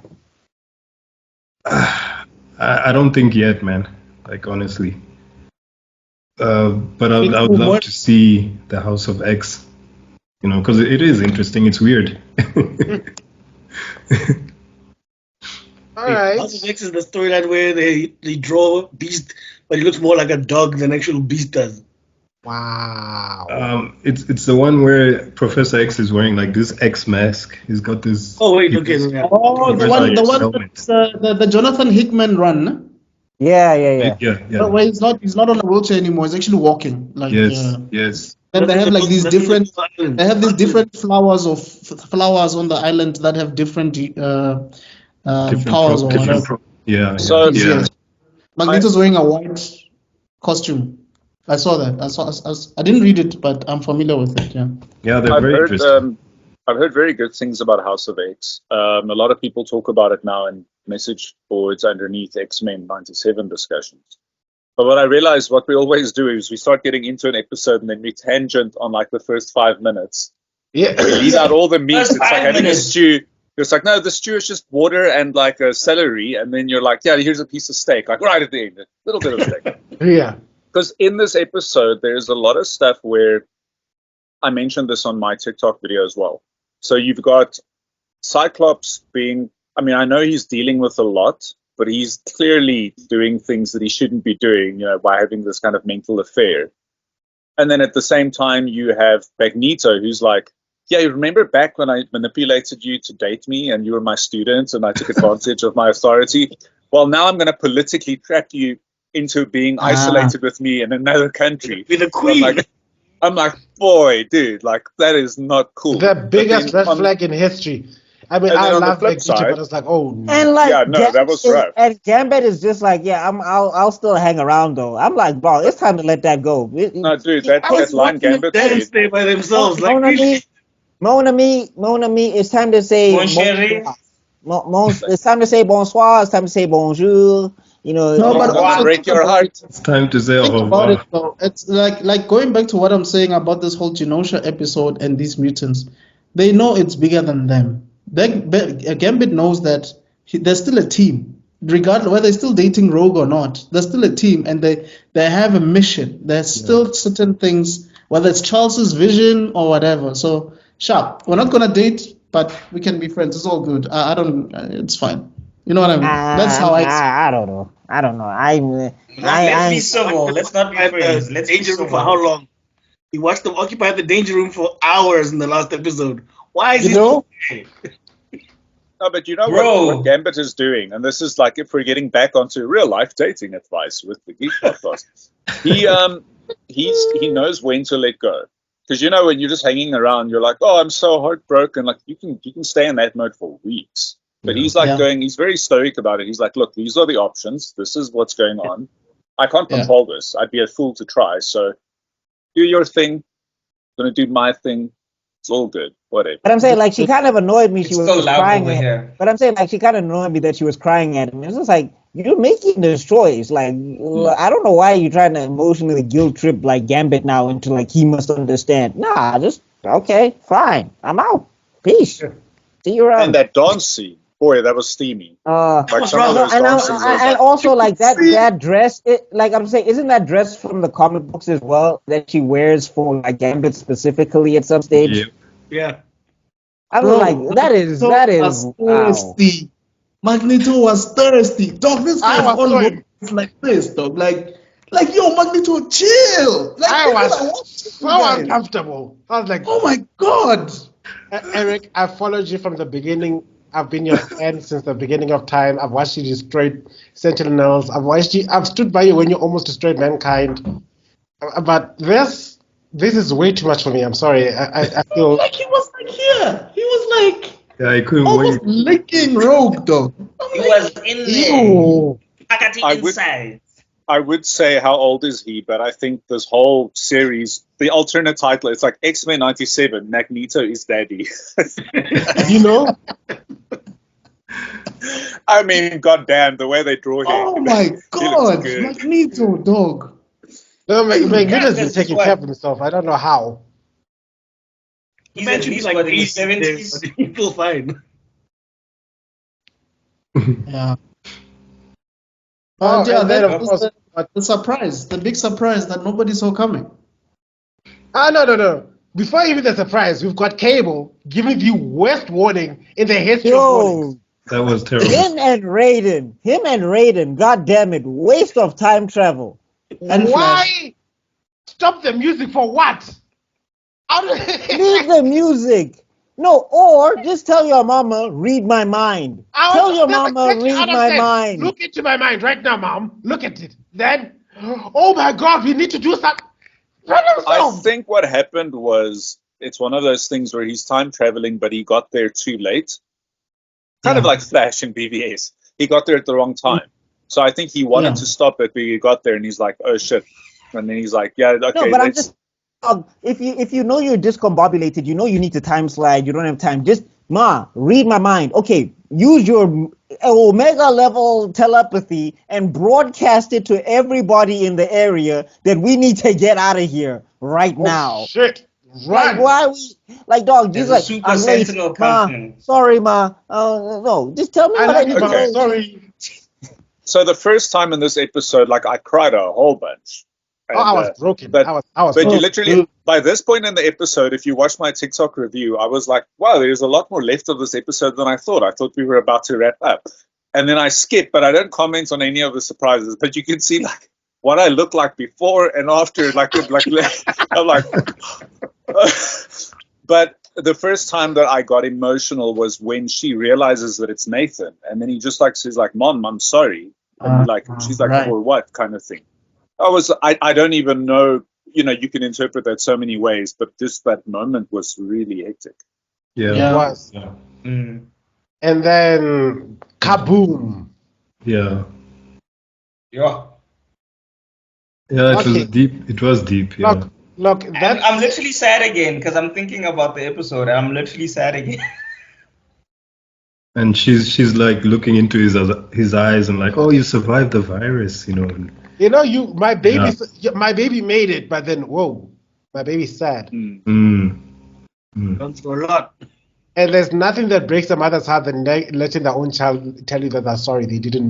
They failed. Guys, I didn't bring tissues next to the laptop. Okay, like what? Okay, let's. Okay, so No, I mean, fair enough. Discuss it. Go. Don't hold back on my account. Here's some for anybody. And then, of if course, you can see it. Nope. Then Rogue decides to break it off with Magneto after that flirtatious dance, which is so Rogue it hurts because Rogue will flirt with you up until you are ready to give your entire soul to her. And then she said, "Nah, psych, just joking, bye." Back to Magneto. And before all that, and then of course the attack. What? Okay, two things that hurt me the most about that attack. That super Sentinel. Is this a super sentinel? Yeah. Mm-hmm. Yeah. It has to be. It has to be because, like, if it was a regular one, Magneto would have mashed it relatively easily. It was. The sad thing is, poor Magneto, you weren't even in uniform. Like, no. I'm still in delusion, but no, he's not dead. Yeah. We haven't seen his. Well, he won't stay dead, even if he is. He won't stay. Look, we know Cable's going to come back, and fix So things. I don't see a body. I will never confirm he's dead. No, but the moment you And also we know cartoons, so we know X-Men. People don't stay dead. So. Wow, but X-Men is not really X-Men without Magneto or Professor Xavier, if we're being honest. One of them has to be there. Yeah. And I think that's why they show Xavier immediately after Magneto is presumed dead. Then there's the big One of them Titanic has to fight. be there. Oh, okay. I just wanted to ask. The other thing that also pissed me off is that Genosha does have a standing military. Where was it this entire time? I guess they were wiped out. Well, were they at the party too? They were plot armored. The United Nations chief lady was there. It's like, guys, what are you doing? You're trying to elect a terrorist as your president. It's like the other side was like, what the hell? Like, since when do you? Oh, that was a dope line. That was such a dope line. Oh my god. That was such a man. Oh yeah. No, you're When you're trying to elect a terrorist into power, and then Magneto replies, "Your people let your leaders be terrorists." Your people rather than let your leaders become terrorists. I was like, "Whoa!" Yeah, that was such a dope line. And if you're looking at what's happening in the world without pointing in it specifically, you can actually see that happening. No comment. It's kind of like the line that Cyclops used to the journalist, something like, "I'm glad that we are not the humans," or something like, "I'm glad you guys are not the mutants, because if you were, geez, what could have happened?" He basically said, "I'm basically all we've tried is to be like you, but every time we try to be like you guys are always finding fault. You're always finding something wrong with us and trying to destroy us. So actually, I'm glad I'm not human. That is such a powerful Have they ever spoken lie. to Spider-Man? Have they ever spoken to Spider-Man? Because he's been hated on for years. This bro will save babies. J. Jonah Jameson will be in the paper next week. Menace! Spider-Man would most probably Menace! Menace takes baby from fire. Or he'll literally make it seem as if the fire was trying to save the baby. That's how much he hates Spider-Man. Fire stops Spider-Man from abducting baby. That's He would literally post that. I'm just wondering. I wonder if Spider-Man goes to the X-Men. They hate you guys. There was a crossover where the OG Spider-Man went to Professor Xavier and he basically told them off. Oh no, he asked them for help with his arms and Professor X was like, yeah, we can't do nothing. And it's all these powers in this room and nobody, okay, fine, I'm on my own. Because he basically warned them, when it's too late, I'm going to become your problem. And then he walks away and everyone's like, oh crap. So anyway, getting back to it, that one... The moment when Magneto started, when it said a mega level mutant detector, and he starts building that little metal fort around Rogue and Gambit, that's when you're like, oh no, you're like, no. I can see where they're headed with this, and I don't like it. And you can see it's just through the peephole. Screaming at the screen, don't you dare, don't you dare, don't you effing dare. But I also like the fact that, they show not everybody sees Magneto as a villain. That kid sees Magneto as a god, as the role model. He trusts Magneto completely. It's like, dog, you promised that you're gonna save us. I believe he said, Magneto said, we no longer have to be afraid, and I believe him. I was like, that was powerful. Is that Toad? No, it's not Toad. He's a Morlock. Yeah, it's Leech. It's Leech. But Leech has a very interesting power, doesn't he?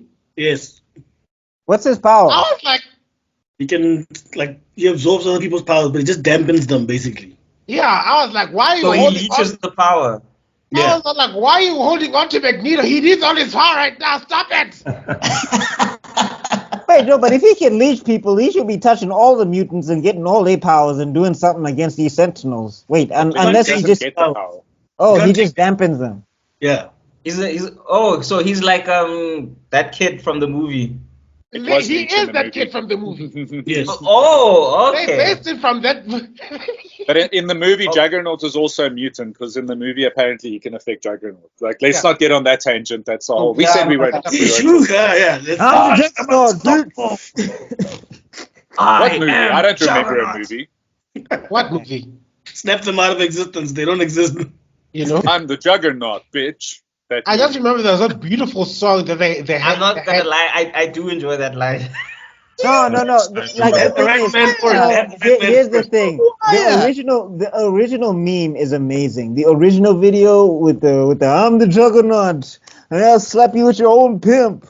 That was amazing. But then a movie executive producer was like, hey, there's this guy on YouTube. He uses that. Let's put that in the movie. And it's just all right. Do you all know that context?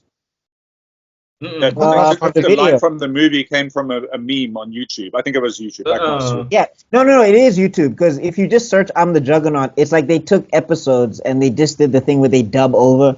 And for some reason, Storm is always clicking. She doesn't have any line. She's just always that's. What the? Can't do that today. You know you can't. Oh wow! She's always talking and that's all her dialogue in that dub. Wow. And everybody else has lines. What in the racism? What in the racism is that? But then the party really heats up when Bishop shows up, and then he's also clicking. I'm like, yeah, cancelled. Okay, I need to see this. Please send me a link. Yeah, I'm gonna find this. I'll find it for you. It's called "I'm the Juggernaut," bitch. Yeah. Anyway, I wanted to also highlight something. I just lost my train of thought with regards to that battle. Magneto. Yeah, Magneto. His last words in German was being portrayed. I was. That was deep. I wanted to get. That was deep. I would have walked off. At that moment, I'd relapse back to my dark days. It's like, you know what, death to mankind. I don't want to build bridges. I'm going to purge all mankind, initiate a phase 7, purge humanity. I'm gonna call Wanda. Just change mutants to humans quickly. No more. no more humans. Humans. Yeah, her boyfriend is a human technically, no chance. I was more saddened. I was more saddened by what happened to Gambit. Gambit got me. Oh, Gambit, that was deep. Yeah. Gambit destroyed me. That's the last. Gambit was the last straw. I was just like, okay. I was giving that teary salute. Like, you go, man. You show them. Like bro got rejected by Rogue. Like he got stinnered. He got given a brick by Magneto. He saved her by hitting her with a motorbike. How many guys can save their girlfriends by hitting them with a bike? I mean, no, not girlfriends. Girl that rejected you multiple times. Random girl that rejected you multiple times to your face. There was a TikTok where the guy phones his therapist and he's like, "No, I have this problem. I need to talk about it." The guy's like, "Well, what is it? Your family? Was it like? No, it's it's X-Men '97 episode 5." And the guy's like, "You can't I can't. We can't do this." And he's like, "No, but." Like, he never got a chance to find out that she chose him. That's what broke me the most. I was like, she chose you. She should have picked earlier. God damn it. Like, anyway. Oh. But I'm saying, like, yeah, that one got me because, like, he was trying to be like he was saving the Morlocks. He was doing like hero time, and then like the Sentinel just came in and said the Sentinel basically like did a Scorpion. He was like, "Get over here."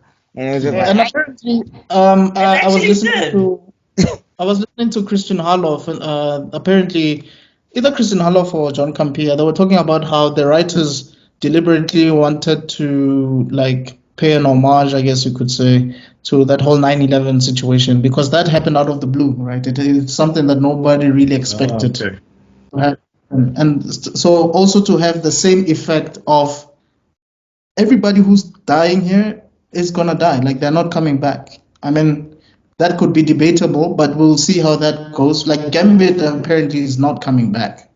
So, yeah, that's messed up. But I guess that 90s. The fans will riot. I feel like they'll riot. Gambit's not coming back. They'll riot him back to life because that's what happens with all of these properties. Like writers been trying to kill off characters. And then the fans would be like, no. Like, Magneto was supposed to die like 6 times and they erased his brainwaves and people were just like, where is he at? Bring it back somehow. Maybe it's just a rumor. Because you saw, like, in the opening credits always show you who is there or who's supposed to be there. I mean, in the next episode, they replaced Gambit with Nightcrawler in the opening credits. So Magneto was also not there. Yeah, Magneto was not there as well. It's not just like anyway. Shout out to Gambit for blowing the poor machine up to smithereens. Sure, he what poor machine? There's no poor machine. There's no poor man. Fuck that machine. Fuck that machine. Fuck his parts. Fuck his bolts. Fuck his spanners. Fuck his circuit board. Like, somebody needs to take this clip and start playing like the Nas Ether beat over like Zano Zuko as he's cussing up this like, you know, like how Nas started that track? Yeah, it's like fuck Sentinels. Fuck Sentinels. Fuck that Super Sentinel. I wanted to say he took out most of the city along with it, but still. There was no city left. There was no city left. After that Sentinel came through. It was giving Megas XLR. We fixed this. We saved the day by wiping out most of the city, but you know what? The city was already wiped out at this point in time. Yeah, but I'm saying Coop wouldn't have gotten stabbed by the Sentinel. He would have suplexed that thing. Like, this is why you need a Goku who can just instant transmission that thing and go to King Kai and just blow like Goku again, and then just blow King Kai. I was thinking the same. It's like, where's Blink when you need her? I know Nightcrawler was out, but Blink, girl. Blink, Isn't she there? Isn't Blink the chick with the wings who was teleporting? No, Blink wasn't there. Who's the chick with the wings? Archangel was there. They had Archangel in one No, shot. You could see him flying not past. Archangel. There's like when they're showing us around Genosha and like Kurt and Oh yeah, there's there's a girl that has there's basically a fairy. yeah, she fairy has like wings. and she teleports. Isn't that Blink? No, I'll check her out, but she wasn't Blink. What does Blink look like? Blink has purple these. skin. She has like these sticks which she uses to teleport and stuff. Oh, okay. Yeah, Oh, so she has the flying Raijin knife. that kind of stuff. And yeah, that episode took me out. I think I don't know who I commented on which group was like when y'all messaged me. Oh, we lost one of our members. We lost the general. I hope he comes back. I hope he comes back anyway. If he He still just has wanted one. to wipe his tears. Yeah, men tears. I remember. I think this episode broke me. Oh, no, was it you, Forge, when I said this episode broke me? Yes, it was. And then you it's too much. your response was the most Xavier thing I've ever had in my life. What did I say? I don't remember what I said. I Tell can me. quote you right now because it's like Okay, let me look it up here. I have to see this. it was hectic. Yeah, it was. You remember I sent you a WhatsApp actually asking General if you Advertising. watched the episode. Oh yeah, Welcome back, General. we talk too much, don't we? Yeah, you'll have to excuse me. My laptop decided that, I'm not going to listen to you when you say charge. I'm going to die. Wow. It heard us talking about the X-Men episode, and it was just like I have to atone for machines. That's what your laptop did. It's atoning for the Sentinel. Yeah, it's atoning for the machines. The first part of my reply, Tebello said the last episode broke me. So I write back, I go, that only confirms that you are still human. Yeah. Yeah, that's. But I thought we were against the humans. Wait, I'm confused now. This is mixed. I mean, I thought you were that you're wiping still up the humans. Homo superior. Sorry. I was like, for a moment I was like, Charles, is that you? Can you let me hate these humans in peace? Well, you are Homo superior. But there's something I wanted to say though. These leaders kind of sound the same. I don't know if it's me, but Magneto and Cyclops, there are some moments, even Professor X, to me, my X-Men thing, they all say it. Magneto says, how many? Tell me, how many have died? Cyclops, while watching on TV, how many beasts? How many have died? So I'm like, do leaders have like similar mindsets or what? What's going on? No, well, the thing is, like Professor X, like I don't know, it's weird because like the way they write Professor X and Magneto, they're supposed to be like opposed on like on separate sides, but then there'll be times where like Charles Xavier will go full Magneto even before Magneto. Sometimes he'll go full Magneto on Magneto, like when Magneto did the Earth M thing. Like not what was it? The asteroid, was it Asteroid M or something M, like that? Yeah, and then Professor X's like and then like Professor X's response to Magneto pulling out all the adamantium in Wolverine's spine is like, I'm going to wipe your entire memories. I'm going to destroy your brain. Like it's not I'm going to subdue him or I'm going to we're going to hold him back. He was like, I'm about to delete your whole, I'm about to, like, he's that guy from Super Hot Fire. I'm about to end this man's whole career. Like, that's what he did. So, Scott, sorry, go ahead. And I'm saying Scott himself, like, he goes off the deep reservation where it's no more about coexistence. At some point, he's like, yeah, I'm like he got so crazy that even Magneto was like, bro, you have to chill. And I was like, if Magneto is telling you gotta chill, something is very wrong, my guy. And they are writing. Sorry, Forge. Go ahead. Sorry, Forge. I didn't mean to cut you off. I'll let you go after. Yeah, sorry. No. Please go ahead. The way that they're writing X-Men 97 is very deliberate. which I like, there's a lot of subtext. Like, I'm going to just reference the next episode to point it out. When they talk about being sucked into drama with your family, there's like a black hole in the background. And then they talk early on, Professor, Xavier will say, I didn't know we were playing. And then later on, Lilandra will say, oh, we were playing. Like, it's kind of, they have these very poetic loops. So I would not be surprised. Early on, they leaned into this thing of, Cyclops, like, I'm definitely the good guy. And they showed that on some of the previously on X-Men's already. Right. And if you're saying that he's echoing Magneto's words, I would not be surprised if there's a subplot where Cyclops starts to go off the deep end by episode 11 or 12 and starts messing things up. Because I was thinking about this actually yesterday, that there has to be a point where Storm and Cyclops fight over the leadership. It has to happen somewhere. For Storm to become a leader for a while, and then for Xavier to come and break them and say, okay, Team Blue and Team Gold. It has to happen here. We have to see it. So I don't know if it's going to happen in the season. But I don't know. But did she have to be depowered to beat him? And because there was a baby in the mix, that's where Cyclops was questioning his leadership. Now that they've taken that off the table, I don't know how they would be able to justify. Unless they mash the Avengers versus X-Men storyline, and then like Storm takes the side of where they need to keep the calm, and Cyclops is where he's going more hardcore and extreme. Maybe that's how they'd implement that.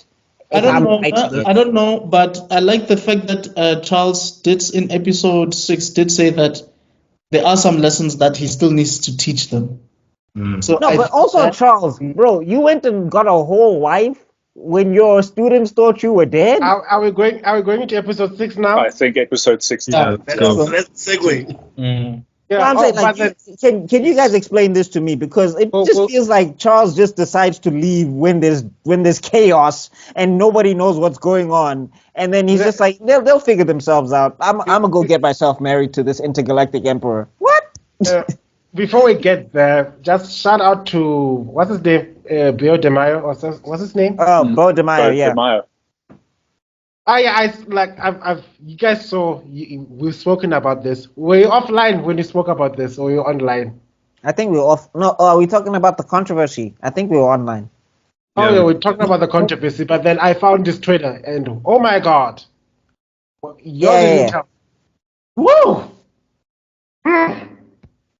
Too much. Yeah, no, he's definitely hence the Homo superior. So this was Tebello was like, what? I heard Disney fired him because he had an OnlyFans. This is for research. This is for research purposes. Yeah, for research purposes only. That's how the Homo superiors get down. You know what I'm saying? I was one of those few people who was blocking all of y'all from looking up, putting Papie pictures when Chris Evans' infamous picture ended up on the internet. I was putting up the Papie pictures so that none of you see his anything, because you're not supposed to. Because I wouldn't let it. I'm a good person. I wouldn't look up such things. How's that internet history, my guy? How's that internet history? We are, thank God for incognito mode. Oh no! Incognito mode does nothing. Oh no! They sued them. They sued Google. Now it does. He wrote such a good X-Men show, and then he got fired. So we have to support him. We don't have a choice. It's just the right thing to do. He needs to make bank somewhere. Hey, have you seen his muscles? Oh my God! I mean. He takes care of himself for a producer. I mean, I think he's spending way too much time in the gym, if you ask me. He should be sitting down and writing.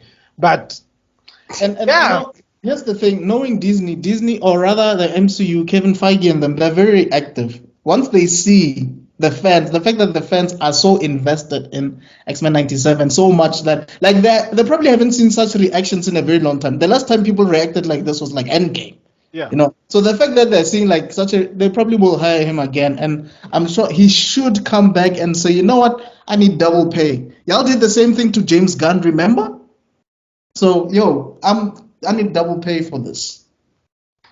Yeah, I agree with that. Also, like, who is the Marvel executive that was searching up his OnlyFans? Like y'all need to check that. How guy. did that even come up? How did that even come up? Like, I'm sure he gave it. You have to sign disclosures. That is true. So I'm sure he mentioned it, and then someone in the office like, oh, what kind of OnlyFans is? Oh, I mean, we cannot let people know. Yeah, but sometimes these politics, man, they just find a reason to take you out. They just find Yeah.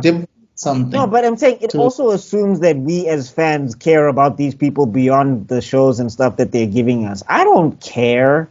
Like, Lupe Fiasco is my favorite rapper. I don't even know what his favorite color is. I don't even know, like, His how beef he takes or his... whatever. Like, I don't even know how he takes his breakfast in the morning. I don't know anything about that dude outside of the fact that he raps well. So, like, if people are looking at Bo DeMaio like he has a OnlyFans, like, if you care about that stuff, sure, but it's not affecting the show. But for Like what? until we see Cyclops and he's throwing his dingaling in a circle, then you'll have some time to complain. You just put the worst imagery in my head. I just have him there standing there. I could have Pulling it gone around. my entire life. My entire life. Without I will having- blast Jean Grey with this dingling instead of my optics. I just Optic pictured- tingling. I just pictured him. No. You know the Drake leak? That's what I just saw. Cyclops sitting there. Yo, guys, that's my boy, yo. Let's not do that to my boy. My point being is that his OnlyFans is not affecting the show. If it was affecting the show, then maybe you have an argument. But like that's his personal Also, life. I heard that it's not like explicit. It's kind of like TZ type stuff. I think They were just looking for a reason to let him go, honestly. because of I mean, look, we don't know. I don't think they ever confirmed. Maybe he was grabbing an assistant's ass, and like we don't know. We really don't know what happened. Okay, if that comes out, I take back everything I said. If that comes out, I take back everything I said. It could just be creative differences. Sometimes creatives can just be like way too attached to their idea. And then maybe it was hard to deal with. They were like, we need to let him go. just watch. 2 weeks from now, they're gonna find the. No, but like that's also stupid. Like that's the other thing with Marvel. Don't kill the people. Like don't kick the people What? out that love the material. That's I the- have foreseen it. The Force has revealed what's going to happen. 3 weeks from now, Didi's list is gonna leak, and then you're gonna find his name there. That's the only reason Marvel was like, okay, we know you're freaky, but you're not Diddy. We didn't think we'd be Diddy freaky, so Come you back. have to go. That's But the anyway, only. yeah, so episode 6, I think we all saw it coming. We all saw that was Charles under that mask. It was not. Yeah, but that's why I was just asking. I was like, bro, you just went on a whole vacation when your students are in turmoil and they think you're dead? Well, he quote unquote was supposed to get healed from his psycho illness by these people. I thought because when people were going like Charles Xavier is dead, I was still shocked at episode 1. I think I mentioned it. It's like, Yes. but what I remember, he just left Earth. I mean, I didn't see him die. Yeah. But I thought maybe they're making it sound like the way he has to go, he won't be able to come back without him dying or something like that. So that's what I thought. But Jiki, he's having honeymoon. He found his Makoti in space, left his child here at home with what? Legion who? You're right. He's still waiting for that milk. He was on his deathbed, so he was going to die if they didn't take him away. Yes. But now he's recovered. Yeah. So what? There's a scene in Ninjago was like Leloid. It's Lloyd. No, there are 2 L's. I named you. It's Leloid. that's Charles Xavier and Legion. You ruined my life. How could I have ruined your life? I wasn't even there. No, but like the other thing is like, did she take him in secret? Like, did none of the X-Men know that he was in space at all? She was there. She was there. She came to take him away. They gave him that set speech. She was in the room. Yeah, like when they're looking onto the sky, like in the last episode or something. There she was. Like, oh. So okay, why let's they go behave? So are they just all behaving like Gyrick killed? Unless he mind wiped them. Unless he did it must have something. been. Yeah, I'm going on a holiday. I died. Yeah, I died. let people think that I'm dead. Because he does that sort of stuff, so that could be. It could be. So we have episode. Oh, so once again, shame. Okay, maybe a slight tangent, but can somebody please feel bad for Ronan the Accuser? I've never seen him in any rendition where he doesn't get his ass whipped. He's the Yamcha of Marvel, though. Like, he's getting L's all the time. He's taking L's. Like, no, this is too much. Handled Yo, easily as well. Isn't he supposed to be like Hulk level in terms of like strength class and He's supposed to be a beast. In the comics, he's a beast of a man. I mean, he was a problem for many of these people. Not here, shame. It's like his hero. Who are you? Go back where you came from. Man, I sugar. But this one was the worst. Like, hey, and Deathbird, I like how you're calling us ghetto when you literally have you literally have Beyblades for hair. Like, I don't think you have any right to talk about people. You have Yu-Gi-Oh cards on your forehead. Like, relax. Y'all remember the time when the Kree Empire was scary? Y'all remember the time? The Kree and the Skrull? I watched the Marvels this morning. There's nothing scary about the Kree anymore. Nothing. Yeah. Nothing. Zilch. I was like, the Supreme Intelligence, what? Is it, are we just gonna sidestep that like? Clearly. No, you gotta understand, bro. You gotta understand. London's people have all the eyeliner, so that automatically gives them like 10% power up. Yo, the way they clapped their cheeks, it was so sad. And then she announces, "Oh look, I found a husband, your new emperor." I was like, "Girl, you have absolute power. There is no way I'm gonna shave with that man." But also, guys, can we talk And also, like, how do you make an announcement during a war? Like, people are at war, and you're like, "Oh yeah, just pause the war. I've got an announcement to make." I found a man. Like, Charles Xavier is so condescending. Dude, people are fighting, and you just decide to create a whole class and say, "Now, children, raise your hand if you have a question." No, but I was on Charles's side because they're beefing over nothing. Yeah. Like Deathbird is mad. Like, say Deathbird is mad that her sister is marrying a Terran from the ghetto. It's like, hey, first off and foremost, who you calling ghetto? With your, I could kill you right now. Like, I could kill you without even. That is so offensive. Yet at the same time, we all every single human felt it in our core. That bitch. You should have seen the memes. The memes were like, every time I wonder why aliens don't come around, I remember this line. Yeah. Ghetto, the ghetto. I think there's a picture. There's a picture on Instagram. I saw it's like aliens turn up the window and lock the doors whenever they fly by the Milky Way. Like, but I'm saying, she looks like a whole rapper. She looks like a whole young Migos, and she's calling us ghetto. Like, you've got so many face tattoos. Relax. Of course. Why are you going in on Sexy Red now? Why are you going in on Sexy Red? Come on. There's some line of dialogue that I heard in the Marvels this morning where someone says, "Use your scarf," and then I started thinking, why do aliens know so much about Earth stuff? Like, do scarves? They do that. They do that a lot. I mean, like in the Inhumans episode, they basically had a specific human liaison that used to go to Earth and get human stuff. So a lot of aliens. We're the writers. Like, humans are the writers, so we have to, like, aliens have to have a vested interest in us. Otherwise, like, the story doesn't go anywhere. I don't know if I was mentioning it to you guys or another group of a friend of mine. I think it was another friend, because I was going on about people are going on about Dune, and I was hyperfixated for a couple of days. And I was thinking, Dune for a futuristic society is very Caucasian coded, isn't it?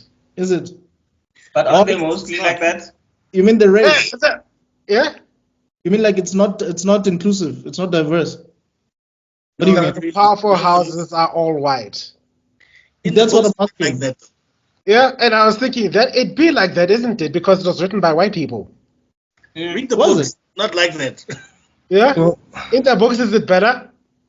In the books, it's based more of like a Middle Eastern society. Yes. That's how their coloring is. So they're more brown than anything else. But the movies, obviously, Tempest. Kai. I think it was. We can like bring it back to Christianity episode versus 6. Muslim type of thing. I don't know because Yeah.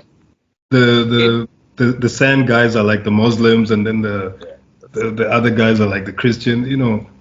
So Guys, you know the Hollywood likes We'll talk about this. We'll talk about Dune one day. yeah, Because yeah. I'll never. The jutsu is holding, Zuko. Channel your chakra. So what you are in episode 6, Xavier does that speech to the people in the class, and when I looked at that, there's this narrative that Hollywood likes to do, where they say colonized countries would be so much more powerful if they were never colonized. But I find, like in South Africa, even though the British colonized South Africa, I don't think it impacted the country as much as a lot of other colonized countries were impacted. I think South Africa had retained a lot of its wealth and managed to bounce back better than like a lot of other British. Well, you got to remember it came twice, so it's two flavors. And then you got to remember that the Dutch settlers as well, they had a lot of advantages that they needed to keep. So that's kind of why infrastructure like survived better, I guess, quote unquote, and all of that stuff. Because basically, like Anglo-Boer War, Boer people were not allowed to were not going to let these British people just leave with the resources that they wanted and all of that stuff. So I think that's kind of why. So you're saying, quote unquote, are you saying two colonizers like cancel each other out, and then like it's kind of? I mean, if we do the math, if you carry the one, the black people still got screwed. I was here first. You can't steal this big screen TV because I'm stealing it. I can imagine. Yeah, but it's a good thing they found common ground eventually, because others were hence the whole Bantustans thing eventually. Like others said, okay, we'll take this part, you guys take that part. So black people were just like, hey. What about us? So what Professor Xavier? Where's our TV? What Xavier was telling them is he's saying that you take societies, then you incorporate them, but you cut them off at the knees. But you want them to assimilate to your way of life. Right. And then you belittle them for not being as strong as you. So, but I've had people in real life have these kinds of same arguments. But the thing is, if you're not based on capitalism, if you're not a capitalist society, you cannot coexist with a capitalist society. So the logic there, which is very like Dodge, and this is like open philosophy flying by the seat of your pants. The logic there is a more ethical version of segregation, because it's saying you take your culture and you develop your culture in isolation, and capitalists do their thing in isolation. Which is kind of it's a classism. Well, the thing is, right, with what he was trying to say, and I kind of get it, because if we're talking about philosophies, I'm not a big fan of that word anyway, but if we're talking about philosophies and everything, what he's basically saying is like, for example, if colonizers came here and actually wanted to coexist, the way things would have worked out would have been much better for everybody involved, because there would have been a better way to distribute the resources and everything. I think what he was talking about was like necessity versus excess. Like Lalandra's people, who the Shi'ar, they don't need these planets. They want them. So that's why they go there and they cap them off. It's a greed thing now. That's why, because they need to, even the guy says might makes right, which is one of the stupidest phrases I've ever heard in my life. I'm like, yeah, okay, until the guy who's not so mighty has a gun, then your muscles don't mean much. That's all the rage up until the Phoenix knocks on your door. Yeah, I wanted to say that. What happens if they get invaded? What then? Do they change their tune? Yeah. No, now it's like, like that's the thing with bullying. Yeah, what about your minds now? Like as soon as a bully finds somebody that can hit back and hit harder than they do, now it's like, it's a problem. So I get what he was like saying there. I just think when we try to relate these things to real life, we need to remember that these are terms that we made up. And I mean, as Professor X says, who made up the rules or whatever the thing. And it's just it's based also, in. Sorry, go ahead, Forge. When they're on different planets, that's different. That's a very different situation, because you're not integrating everyday life.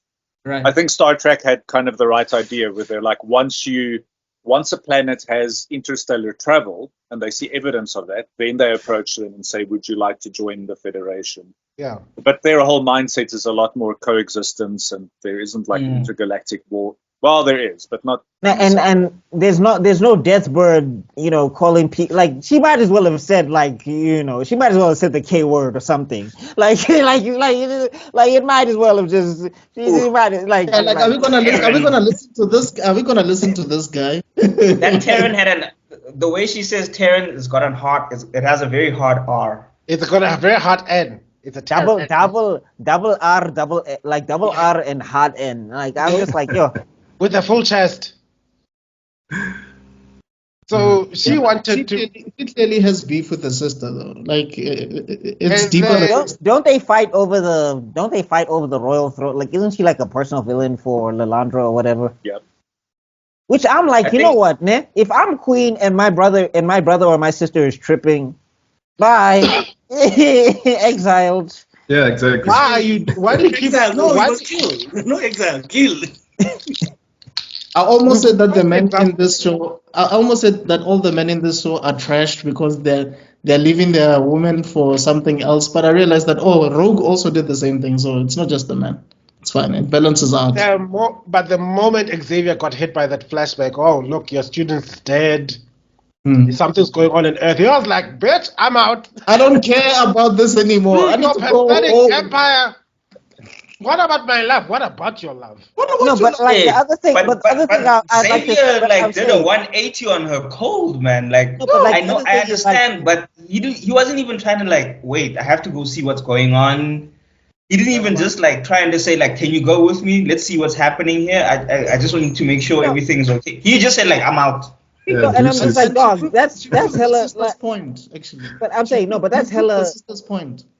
But I'm saying also that's hella short-sighted because she can just turn off your legs, like she can just decide you ain't going nowhere. You're my man. There's a major part of this episode that I realized we haven't touched on, and that's someone said they thought this episode was mid, and I said, did you see the stuff with what's it called? Not the imposter, the adversary. With the adversary and Storm in the mountain. I was like, I was going to that because for me that was the climax of the episode. That's when I orgasmed harder. My favorite meme of the week. My favorite meme of the week is Storm. Whee! Ford. I'm glad that they also touched on her claustrophobia because it was subtle. But the fact that she was buried alive-ish, I mean, that was pretty cool. And she had to still face that, I know the adversary is in the running for one of the biggest haters of all time. Like Dio was looking at him like, oh, good job, man. Awesome. The adversary wasn't playing always the problem with villains like the adversary is you literally have to fight yourself. Because it's legitimate. You have legitimate fears, legitimate concerns. Like, there's no one who's just 100% positive on everything. Yeah. So, and then they'll just take that little fear. You'll be like, oh man, I don't really like the dark. And then jiggy now you are hearing ghosts in the dark and everything. And now you are petrified of the dark. You have to have the lights on everywhere and everything. Yeah. And it became just a thing where you're like, I like a little, what's that called? A night light on just, because I don't like the dark. And now you need lights on because it builds your fear. It goes from something that was at a 1 and it takes it to like 100. So that's always a difficult thing. And it's a mental thing. It doesn't matter how powerful you are. It doesn't matter how hard you gym or everything. It's always just a mental thing. So that's always a mind fuck to get over. And a lot of animes and cartoons, they love this. They love that trope. So that they love that trope that be afraid, but don't let your fears hold you back. So that's why that's a winning formula. It kind of reminded me of like Robin from Teen Titans when he was fighting Slade in his mind. Like, I don't know if you guys remember that episode. I wanted remember to that say episode. it's also like Scarecrow to Batman Yes. because that's fear toxin. You know, it really plays Batman's mind. Whether he's seeing his parents again and they're like, "You disappointed us" or whatever. You know, how do you deal with that as Bruce? Because you can never deal with that. Your parents are gone. You know. Also, shout out to whoever sat down and thought, you know what, we should take an African character and have her symbolically buried so that she become reborn with her powers. It sounds like a certain movie I watched. You know, where they have to get buried alive. Like Wakanda. then they need to get in touch with their own spirituality, and then they can get their powers back. It sounds so familiar. Where have I seen it before? What kind of movie was that? Yeah, what kind of movie was it? Yes. Yes. We should have gotten an ancestor scene. Out of nowhere. Rise, Storm. You are more than your fears. Rise, Storm. And then out of nowhere. Woo-ha! Shout out to Storm's magical ability to change her clothes. I didn't know electricity could do that. Yeah, I had no idea it can. Hey, bro. Like, you can manipulate. She went from a jeans and a t-shirt to a swimsuit and a cape. Like, what? Let me tell you. She grew her hair out, Chief. Like she pulled this. Like Goku was looking at her like, yo, that is some hair change for your ass. Like Goku was like, I mean, how do you do that? Like who is your stylist? How did you like? I know exactly what happened. Let me tell you what happened. Let me tell you. While they were stuck there in the hot desert, and she couldn't manipulate the weather. Forge said, you know what? There's this lovely movie from Disney that I wanted to watch, and then they put it in, and then they watched Elsa going like, "Let it go, and then she put on that new dress. Like, this is you, Storm. You can control the cold. Just believe and let it go. I think they were watching like episodes of Sailor Moon because like Sailor Moon would just spin in the air and transform. But to be fair, in the 70s in the comics, they did discuss the whole thing of how she can change her clothing. And half the time she was nudist because she didn't see the point. So there were these scenes where she's like naked and Wolverine shows up and it's like, what the hell is going on here? And she's like, I don't see the point. You people are so weird about nudity. And then she would like magic her clothes on and off. It was weird. They tried to explain everything in the 70s with science. No, it's the electro something or other. Okay, fine then. There she got us some new clothes. So she did some electro sewing, electro fashion. We'll call it electro fashion. Electro hair growth. That's the thing that killed me. She went from a mohawk to a full head of hair. I love this look. Yeah. It's one of my favorite looks of Storm. I'm liking X-Men Red's design a little bit more, I think, but this is like my second favorite design of her. So Uncanny X-Men era, right? I just wanted to say. Despite my jokes, the moment she transformed and put on the clothes, I was screaming and hollering. I was yas girling. RuPaul took over my body, and it's like, slay. I just wanted to add on what Forge is saying about how everything was science related. Like, I remember in the first Uncanny X-Men when we got introduced to Storm and whatever. There's two things that they had to make sure that they write in there. One is how Charles quickly made sure to make sure that everybody understands English like instantly because they come from different places. I mean, Colossus was Russian, Storm obviously is African. Then you have the Native American guy. What's his name again? James Proudstar. Yeah, Proudstar and all of that. That's the first one. He was speaking English already. So I think the guy you're talking about is the Japanese dude. What was his name? Sunfire? Oh, Sunfire, yes. And then the second one is that the costumes that they got from the X-Mansion, apparently they got them from Reed Richards, and they had certain material like they were resistant to heat and all of that. It's the same stuff that they got from the Fantastic Four costumes, and so there was like a whole scientific explanation as to why these clothes can still withstand like certain, and they can still be there under certain conditions, like whether it's heat or whatever. So just for the audience to know, made sense the back then. VFX team was so enamored by Mr. Extrodin's explanation that they had to pop in and show us a like. So like the video.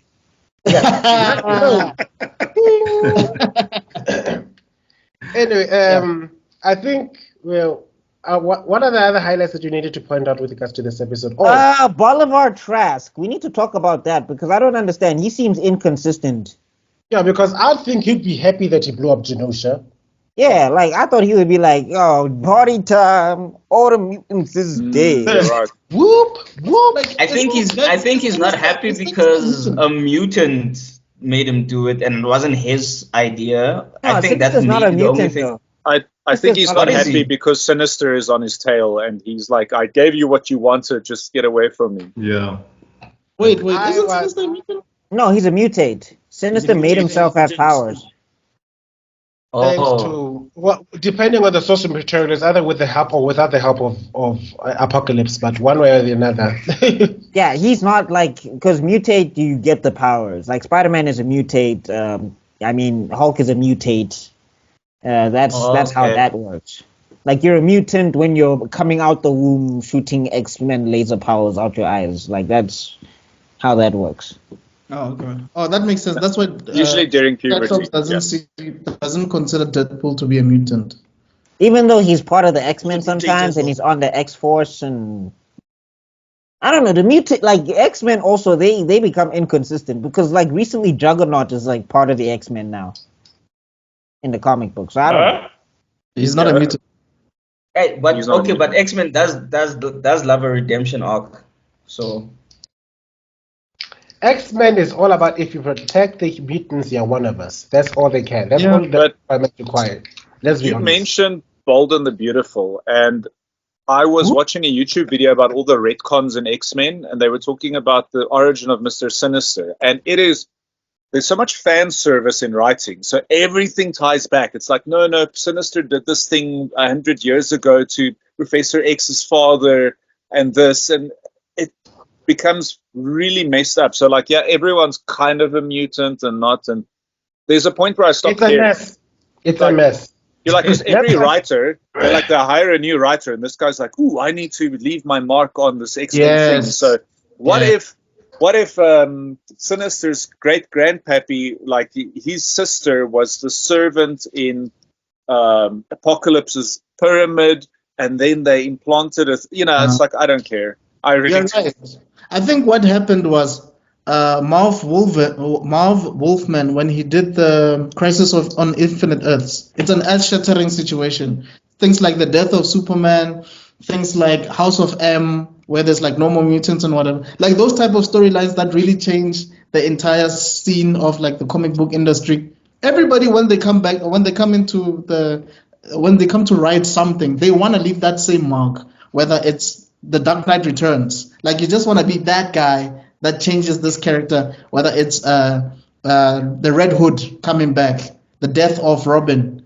So the problem with that is you can either really, really mess up something that was great or really come up with something great. It's a 50-50 situation. It's a gamble. And I think Marvel sometimes... Yeah, but I mean, like, the thing is, as a writer, you need to have enough, like, you shouldn't have that much of an ego. Like, you need to be able to write your story. And if your story does the things that it's supposed to do, then maybe you get the acclaim. But if you don't, it's a check, you move on. Yeah. Like, if you always come in and, like, I'm going to change the game, chances are you're not. Because I can tell you now, everybody who wrote those you're gonna stories... mess up because you literally, it's like you're trying to reinvent the wheel. Don't reinvent the wheel. See what you can put on the wheel to make it better. Yeah. Yeah. So And then you end up with Rebel Moon. Sinister, be Sinister, be and what's the name? sorry. Daenerys and break the wheel. I just wanted to say, so Sinister and Apocalypse, they were actually allies, and then Apocalypse used some alien tech to actually change Sinister into what he is, this ageless mad scientist with superpowers. That's But like the other supposed to thing be the other thing the that's kind of original weird story. about, but I'm saying like the other thing that's kind of weird about that is I thought Apocalypse was all about the strongest survive on their own. So I don't know why he would help Sinister change. Yeah, because Sinister was also he experiments on mutants just like Apocalypse. But I guess think maybe. Apocalypse. Yeah, maybe. Apocalypse. I don't think he's a purist. I think he would be like, if you're Batman and you've got $1 billion and you need prep time and you can defeat everyone, he's like, then you're the stronger. He doesn't. If I need to put 5 really powerful mutants around me to win, then I'm still the most powerful because I had the foresight to set that up. So I think he doesn't care about what you are without your tools. He just, if you come out on top, you got the best plan. Yes, I think so. Okay. But I like the setup it puts. We now know who's responsible. Sinister is always up to something. Yep. We now know that Storm got her powers back, so she's going home. Yeah. What she decides to do with her powers is still left in the air. I don't know. It's heavily implied that Forge wants to go into retirement with her, and she just saw the news outlet saying, "Hey, Genosha has been destroyed." And Genosha got lit up. Charles Xavier's being like, "Oh, I'm gonna save my children. Oh, I'm gonna save the children that I actually care about." And it seems like Cyclops and the rest of the team also seem like they want to do something about this. Yep. Yeah. So it's a nice I think it's a nice opening to a second half. I feel like this is giving midpoint. Oh wait, guys, there was the season finale, right? No, it's not. It's like it can't be. There's no way they more make this episodes 6. are left again. 6 more, isn't it? 6 more. Yeah, so we're literally at the midpoint. Okay. Yeah, they made a midpoint trailer. Didn't watch it. Okay, so they're only making 12. Yeah, for the season. Okay. I think season 2 is already greenlit, but we don't know when that's happening. Well, these executives are greenlighting everything that's wrong. At least they did something that's right. I mean, for heaven's sake, they greenlit the 2nd and 3rd seasons of Avatar: The Last Airbender. Yeah. And that's not Disney. Hey, no, I'm saying. No, you know what Disney greenlit that don't make no sense? Agatha Harkness. I don't know what that show's going to be about. True. These executives are greenlighting everything that I don't understand. Oh, you were mentioning Rebel Moon.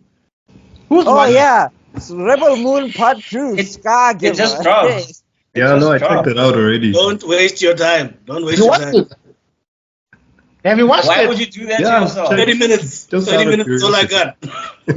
Why would you do that to yourself, bro? Like, I thought you loved yourself. Come on. But you have noticed. I think it's the movie I should have watched instead of Eins because of my fever dream. Maybe if I'd fallen asleep with the fever, I would have managed to make sense of it while I was busy in my fever world. And then I'd come back and I was like, I now understand this movie. You guys aren't understanding the craft. So, Mr. Extrodin, you're not reviewing it this time. No, we will review it. I'll call you guys in so that we can review it. Oh, Lord. You're calling us. Oh, Lord. If you get 10 minutes. To me, my reviewers, we must suffer together. You are so Professor X. Wanda. You'll have to open. No, I can he's Mr. X. That's why he's making us suffer. He's Mr. X. You'd have to open a space-time jutsu, pull me into the Kami dimension, put a genjutsu on me, tie me up. I'd know for sure that he's Madara. If I had to end up watching that thing again. Dude, I think from time to time we do need to review some of these horrible things. Yeah, sick right now. I'll watch it. I'll watch it when you ask. I'll watch it. Yeah. Just on a side tangent before we get back to wrapping up the episode. Zack Snyder, just make the movie. Stop it with these director cuts, dog. I have so many plasters. Did you hear what he said so many times, Chief? Did you hear what he said about Sucker Punch? He says, if in the director's cut that he did, it's not the one that he actually wanted to. Like you, Snyder, how many it's your cut. It's the director's cut. Like, how many chances do you need? Like, I'm saying at this point he's Wolverine. Like, he just has knives in his hands because that's all he's doing every time he's directing a movie. He's just shrink. I don't think Zack Snyder can do a good storyline unless someone else draws an outline. Yeah, no, he makes a great looking movie. This happens. He struggles to make up his mind, I think. He makes a great looking movie with all those slow-mos.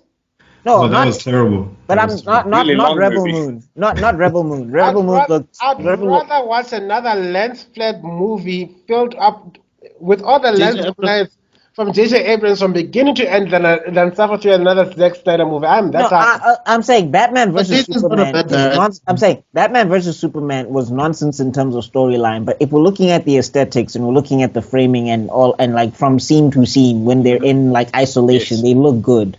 Like when we look at 300, yes, I know Tebello how you feel about 300, but I'm saying in isolation when you're looking at the panels and things. Here's the thing: 300 is based on a pre-existing book, which is why it's kind of good. It's really good.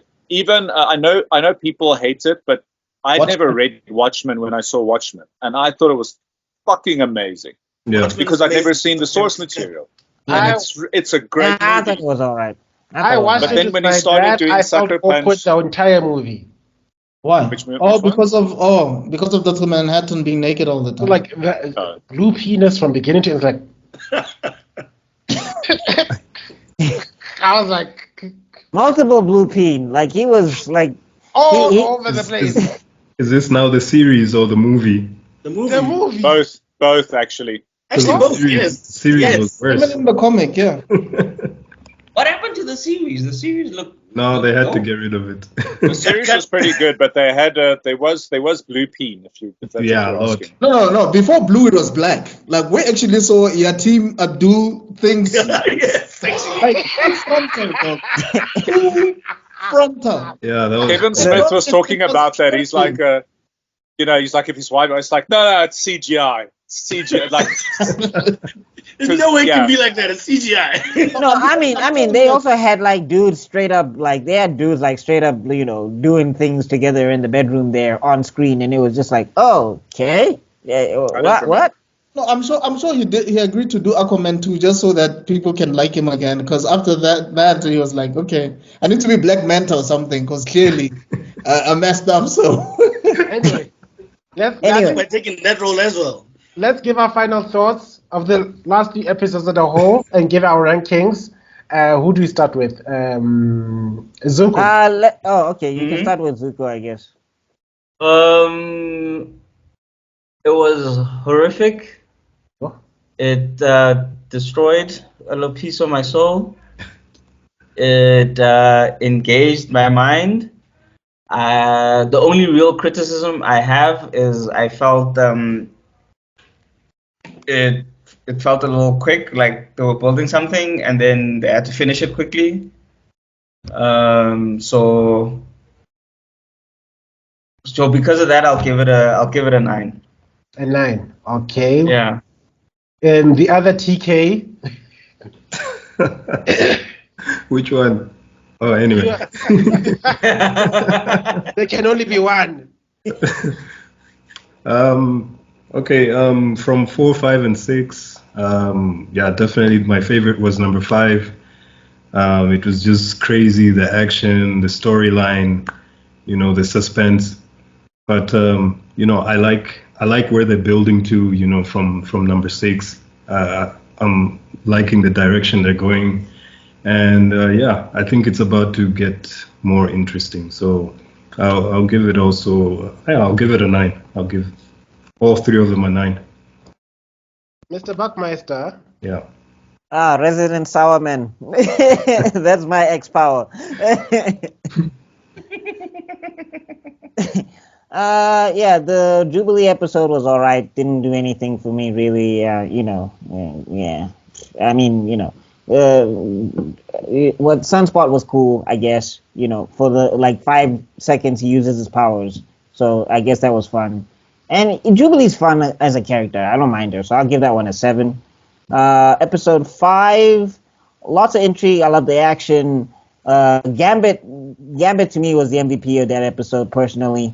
I mean, I know Magneto people love Magneto, but I enjoy Gambit's powers more. Also, I just think they're visually cooler and everything. Mm-hmm. I mean, all the powers are actually represented really well. I think the way they present all of the powers, like Magneto's magnetism and all of that stuff. But I just preferred Gambit more. And it was cool to see the Nightcrawler. Too bad he didn't get to do nothing. I mean, I'm pretty sure he would have come in clutch if the plot decided to use him more. Maybe a tag team up move where they teleport into the giant Sentinel head and rip it apart from the inside. I don't know. But I'll give it one like an 8, I guess. And then the next one, just purely for Storm, it gets like an 8. So yeah, that's my overall ranking, I guess. All right, Mr. Forged. I would say, look, episode 4 I enjoyed because I'm a big video game, but as an episode it wasn't that strong, so I would say maybe a 7. Episode 5 was obviously very devastating, but that has to have a 10. That was like one of the best episodes thus far. Very good dialogue in that episode as well. Yeah. Episode 6, honestly, without the storm scene and maybe some of the Professor X lecture scene with the visualizations of Gambit and stuff, if you take those 2 scenes out, that episode for me is like a 6. But with those scenes, evens out to about an 8. Okay. And when Storm was doing her transformation and flying, the only thing I was thinking is, wow, BuckMeister must be really happy right now. Oh, dude. Dude, I had a whole power moment to myself. You were floating up there with her. You were in the sky. Yeah, you've got on your background, you've got the 2 versions of her on either side of you. So yeah, there we go. Yeah. No, yeah, like, you know how Tebello was Yas Queening? Yeah, I was joining him in synchronization there. We synchronized, like... There's a TikTok voice, the old one, it's like, Yas Queen, slay, slay, slay! Slay your enemies! Smack down all those who oppose you! And also, I was just laughing that, like, Forge is in a cave dying somewhere, and, like, Ororo is like, yo, these zebras, right? Oh, my, check, I can flip.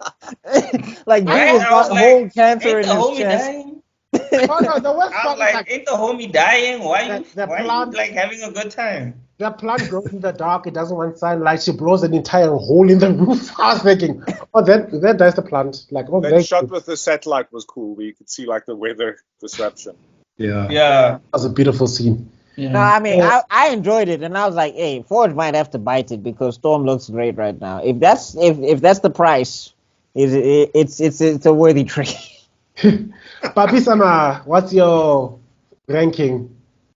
Yeah, episode 4, it's a good rest from the rest of the episodes instead of being all out action and actually have a little bit of a lull. So that was fine. That was a good 7 for me. Episode 5 is the best, 10 out of 10, no contest. And then episode 6, yeah, best thing about episode 6 is the Storm revival for me. Storm is one of my favorite characters, although Bobby, as you can see in my background, is my best X-Men ever. The rest of the guys, if he comes back anyhow into this show, he makes it into the show, I'll be happy. So yeah, but yeah, I hope they bring him in the second half. But yeah, episode 6 gets an 8. Good show. I like where they're going with it. All right, my rankings would be episode 4. I liked it because it spoke to my inner child having to face the reality that time moves forward, not backwards. We need to celebrate. We need to celebrate the things that made us come along the way, but also have the courage to embrace the future. So that's what I liked about that episode. So that's the lesson I got from it. So I'd give it a decent 8.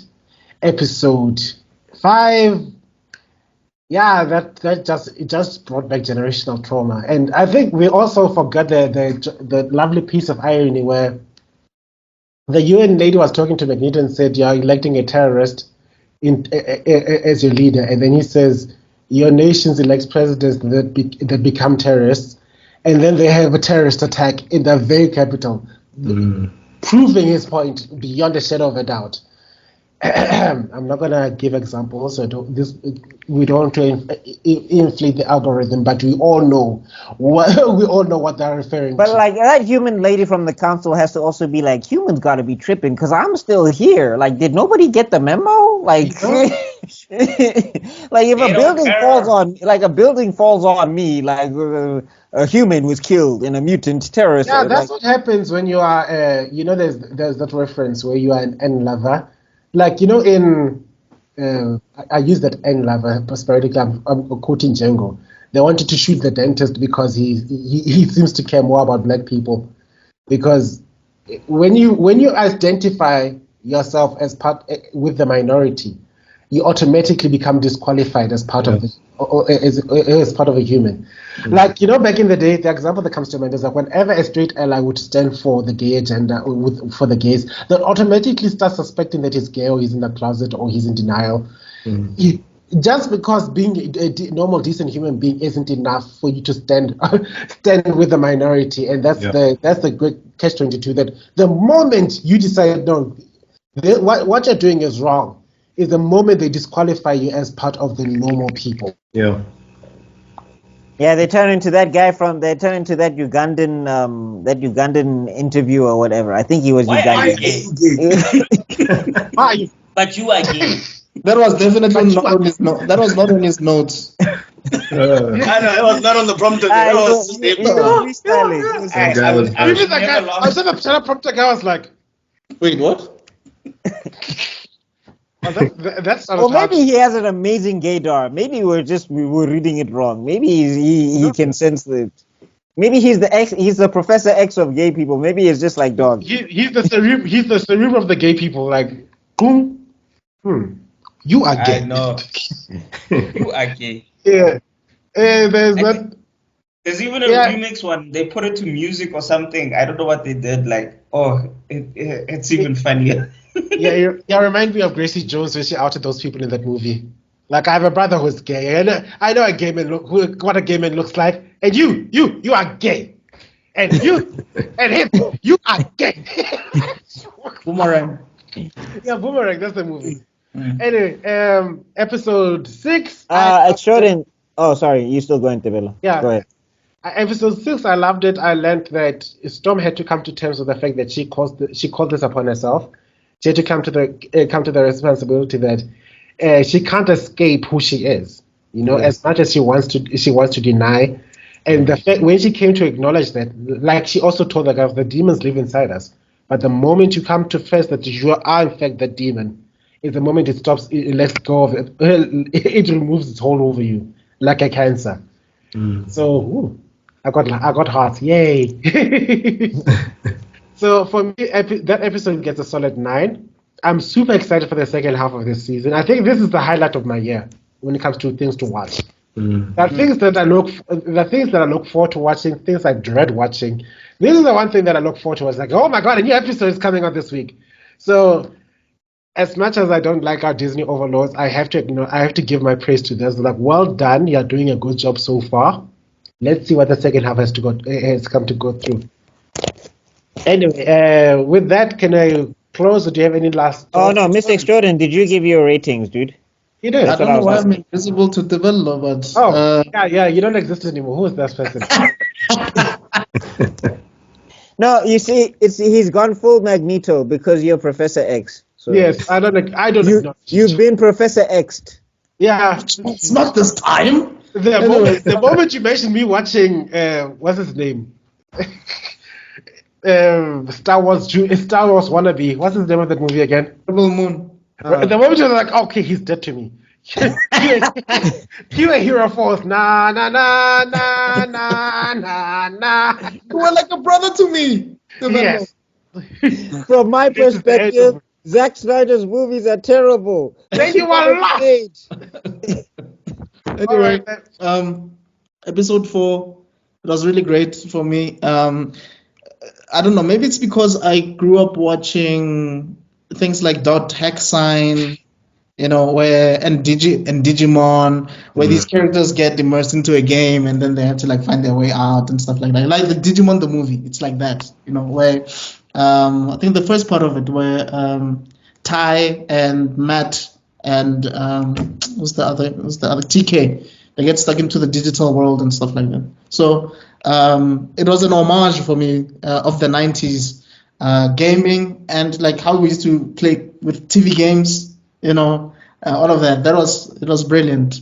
And also, I guess an older rogue talking to a younger rogue, for me, it gives me the impression that sometimes some people can only hear their own voices. Like someone can tell you something, you might not hear it, but when you speak to yourself, whether it's through introspection or whatever, that's when you actually get the message loud and clear later on, even though someone had already said it earlier on, right? It also goes to show her growth. It's not just that she's 18, but she needs to understand that there's certain things that are way bigger than you just going to the arcade games and enjoying yourself. And then, so that one, I'll definitely give it an 8 out of 10. because it also introduces Storm's character arc. And then episode 5, 10 out of 10. There's no, for me, you cannot say anything or take away anything from it. I'm glad that they introduced Nightcrawler. I'm glad that we actually got to see Genosha and how it progressed from the previous animated cartoon from the 90s, because they had introduced us to Genosha before, particularly in season 1, I think episode 3 or something. Gambit, Storm, and Jubilee, I think they went to Genosha. Or Rogue. They went to Genosha. Yeah, but seeing how now it has developed with now there's Magneto and Xavier being acknowledged, and it looks so peaceful, and well, some stuff is too expensive, but hey, they have to make money, right? It was really good. The animation was really good. The unexpected twists and turns were great. And then episode 6 with Storm continuing, that's also great. I'd give it an 8. I think the problem with all 3 episodes, something Zuko mentioned already, is too fast paced. There's a lot of moments that needed to be explored a bit more, whether it's Cyclops and Jean Grey and Madeline Pryor, whether it's us getting to see why Sebastian Shaw is there in the first place, or why Moira Target is there, or why Emma Frost is even there. We needed to get a bit more explanation. I still think that we still need to explore Magneto more as the leader of the X-Men. His death fell too early for me. I think we still need to know what's going on there. But honestly speaking, I think I'm just going to say something that none of us are saying. You can tell that after watching Young Justice, these guys had to go and really sharpen their pen game. Because you can tell that there is some Young Justice isms in this new X-Men 97 series. There's a lot of it, actually. But it works. Pardon? Like the whole love drama and everything. Not just the love drama talk. No, but I feel like that stuff fits X-Men more. Like, I feel like, because when they made Young Justice, they X-Menized Young Justice. Yes, but okay, let me put it like this. I think we've had this discussion before where I say that Marvel copied a lot of DC, right? Mm-hmm. But now that the MCU basically did what DC should have done, James Gunn is like, oh no, hell no. I need to make DC great again. Yeah. So that's how I feel like, yes, Young Justice stole from X-Men. That's not a joke. That's not a lie. So X-Men must have said, no. We have to sharpen our pen game and make sure that we do this thing right. So those are my thoughts. I hope the next 6 episodes knock our socks off. Yeah, that's my take. Anyway, with that lovely thought, I think we should close up. Thank you for lasting up until this point, guys. We hope that you like, share, comment, and subscribe. Please go support all these various people in the various works. Except for Papie-san, he doesn't. Do you have a You have a TikTok? Yeah, but I don't do anything with it really. I just watch people now. Yeah, you had one TikTok response, I think, a long time ago.